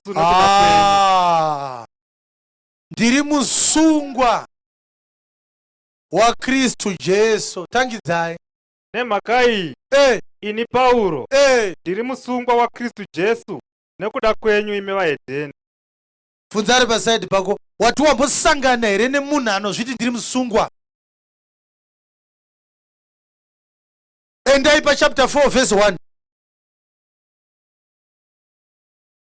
Naizvozvo ini musungwa munashe. Tsokorodzai. Naizvozvo ini musungwa munashe. Tsokorodzai. Naizvozvo ini musungwa munashe. Ini musungwa kuna Jesu Kristu. Aiparidza achiti I am a prisoner of Jesus Christ. Mungatinongedzerere munhu panyika pano angati akatumwa zvakapfuura Pauro? Pana angatinongedzere munhu iye? Kunyepa. Pauro akanyora 70% emaNew Testament book. Pauro akadyara the largest number of assemblies in Asia kupfuura vamwe vese. Aiparidza achiti ndiri musungwa waJesu Kristu. Haana kumbobvira akati ndiri muzodziwa waMwari. Aizviziva kuti Christ is the only one who is the anointed one. Nekuti ndiye akanyora the book of Hebrews. Ndiye ataura chapter 1 yanzi Mwari akakuzodza namafuta omufaro kupfuura shamwari dzedu. He never contradicted himself in his message. Chinosaka vazviite vazodziwa kuda kukubira iwewe. Nekuti kana ati ndiri muzodziwa iwe usiri wakutozida. But vhangeri haidaro vadikani. Vhangeri rinofanira kutwasanuka. Ukaona mufundisi wako achikuparidzira zvinopesana nezviri muBhaibheri, ndiye ari wrong, Bhaibheri right all the time. It is the man of God who must conform to the Bible. The Bible does not bend to suit the doctrine that has been made by men. No, no. Shoko raMwari rinonzi harifanire kuwedzerwa kana kutapudzwa. Saka kana wanga uchitopinda chechi nemuzodziwa, haisi chechi. Waungo uchiti muzodziwa, Antori Kristu. Ndiye mwanakomana waMwari womangamina yauyo. Kuti utoponeswa kutobuda. Ende unofanira kutobuda manheru ano. Ndakana wanga wakatakurwa zvawanga wakaita izvi. Jesu haana kuti uchazofamba mangwana. Akatoti simuka ufambe. Akatoti izvezvi uende. Saka hapana chekumbofunga, vhangeri yatoparidzwa. Hapana wokumbonyara kana wokubvunza. Kuponeswa kwako ndinasi. Bvunza pasaidi pako, wabatsirika here? Komborerwa chitungwizi. Ugoziva chokwadi chaMwari. Ukangonzwa munhu waMwari kuti ndiri muzodziwa toti pabzora tolala kana vamuzodziwa achakwanisa regai tiende hapo. unokuwa kutoti makadii Mwari. Bozi Kristu achinzi muzodziwa akabva azonzi Kristu ndiMwari fu. Kweroti kana akuzviti muzodziwa ari kuzviti ndini Mwari. Ototi kuna magaya makadii vaKristu. Kuri sei kwamabva.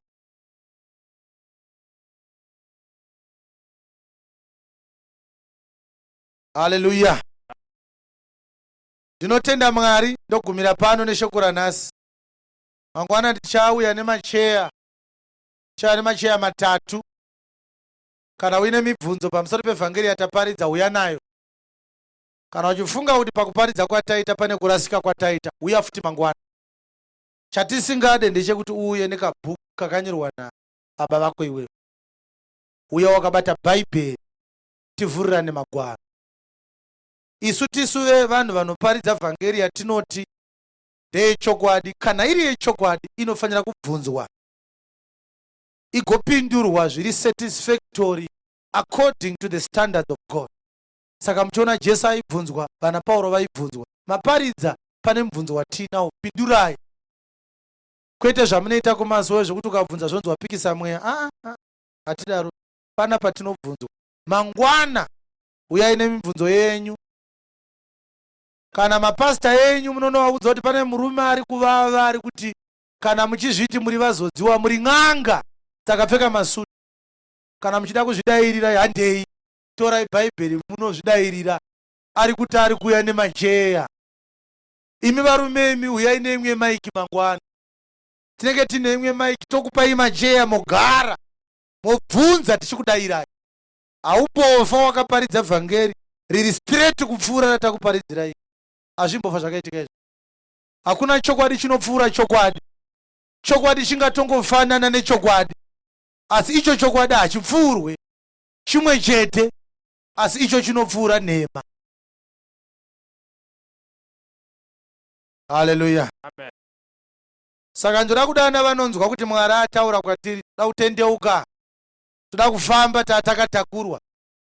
Uye kana paina ane chigubhu chemafuta kupa kwake, kana uine mitambo yekumazowe, kana uine zvimachira, kana uine wristband, da kuti ukande izvezvi muno. Hapana chaunofanira kutombofamba nacho. Unofanira kufamba wakatakura Jesu ari mukati mako neshoko rawatenda. Ukangoona uine chawakapiwa chichinzi ukachishandisa, Mwari achakubatsira. Un'anga anonzi macharms nechirungu. Saka uchiona wristband havana kumboripa zita reshona. Vakazviziva kuti vakakudza zita raro neshona hautenge. Neshona wristband rinonzi Zango. Ndo zita raro. Saka kana uine Zango izvezvi kanda mukati muno. Hapana chinomboitika. Hapana chinomboitika. Wakakura usina Zango iwo ukatochengetwa naMwari. Haumbofa nguva yako isati yakwana. Mwari ndiye ane the last say pamusoro peupenyu hwako. Kwete munhu waMwari. Usanyeperwe. Hapana kesi yaanombokupa. Iye ndiye akatokeswa akanyimwa vhangeri. Sezvandiri kuparidza.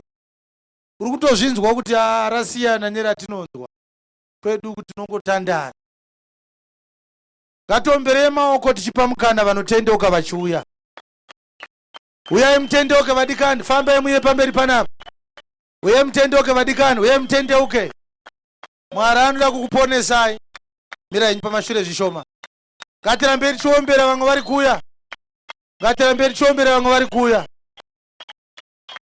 Mwari uda kukuponesai. Come to Jesus. Come to Jesus. Pane vamwe vari kuuya zvakare, ngatirambei tichiombera. Usambozvitsvaga zvechigaro chawanga wakapiwa. Today is your day. Nyadzi dzaSatani uponeswe masikati machena. Usambozvitsvaga kuti vanoti kudii. It is between you and Jesus. It is between you and Jesus. Haisi yekutsvaga vanhingi kana amai nhingi. Ndeye kuponeswa kwako. Aripo here mumwe, ngatirambei tichiombera. Aripo here mumwe ari kunzwa kuti Mwari ari kutaura mumwoyo mangu kuti ndiponeswe? Kana uripo famba uye, takakumirira. Uya uponeswe, uya uponeswe, uya uponeswe. Haleluya.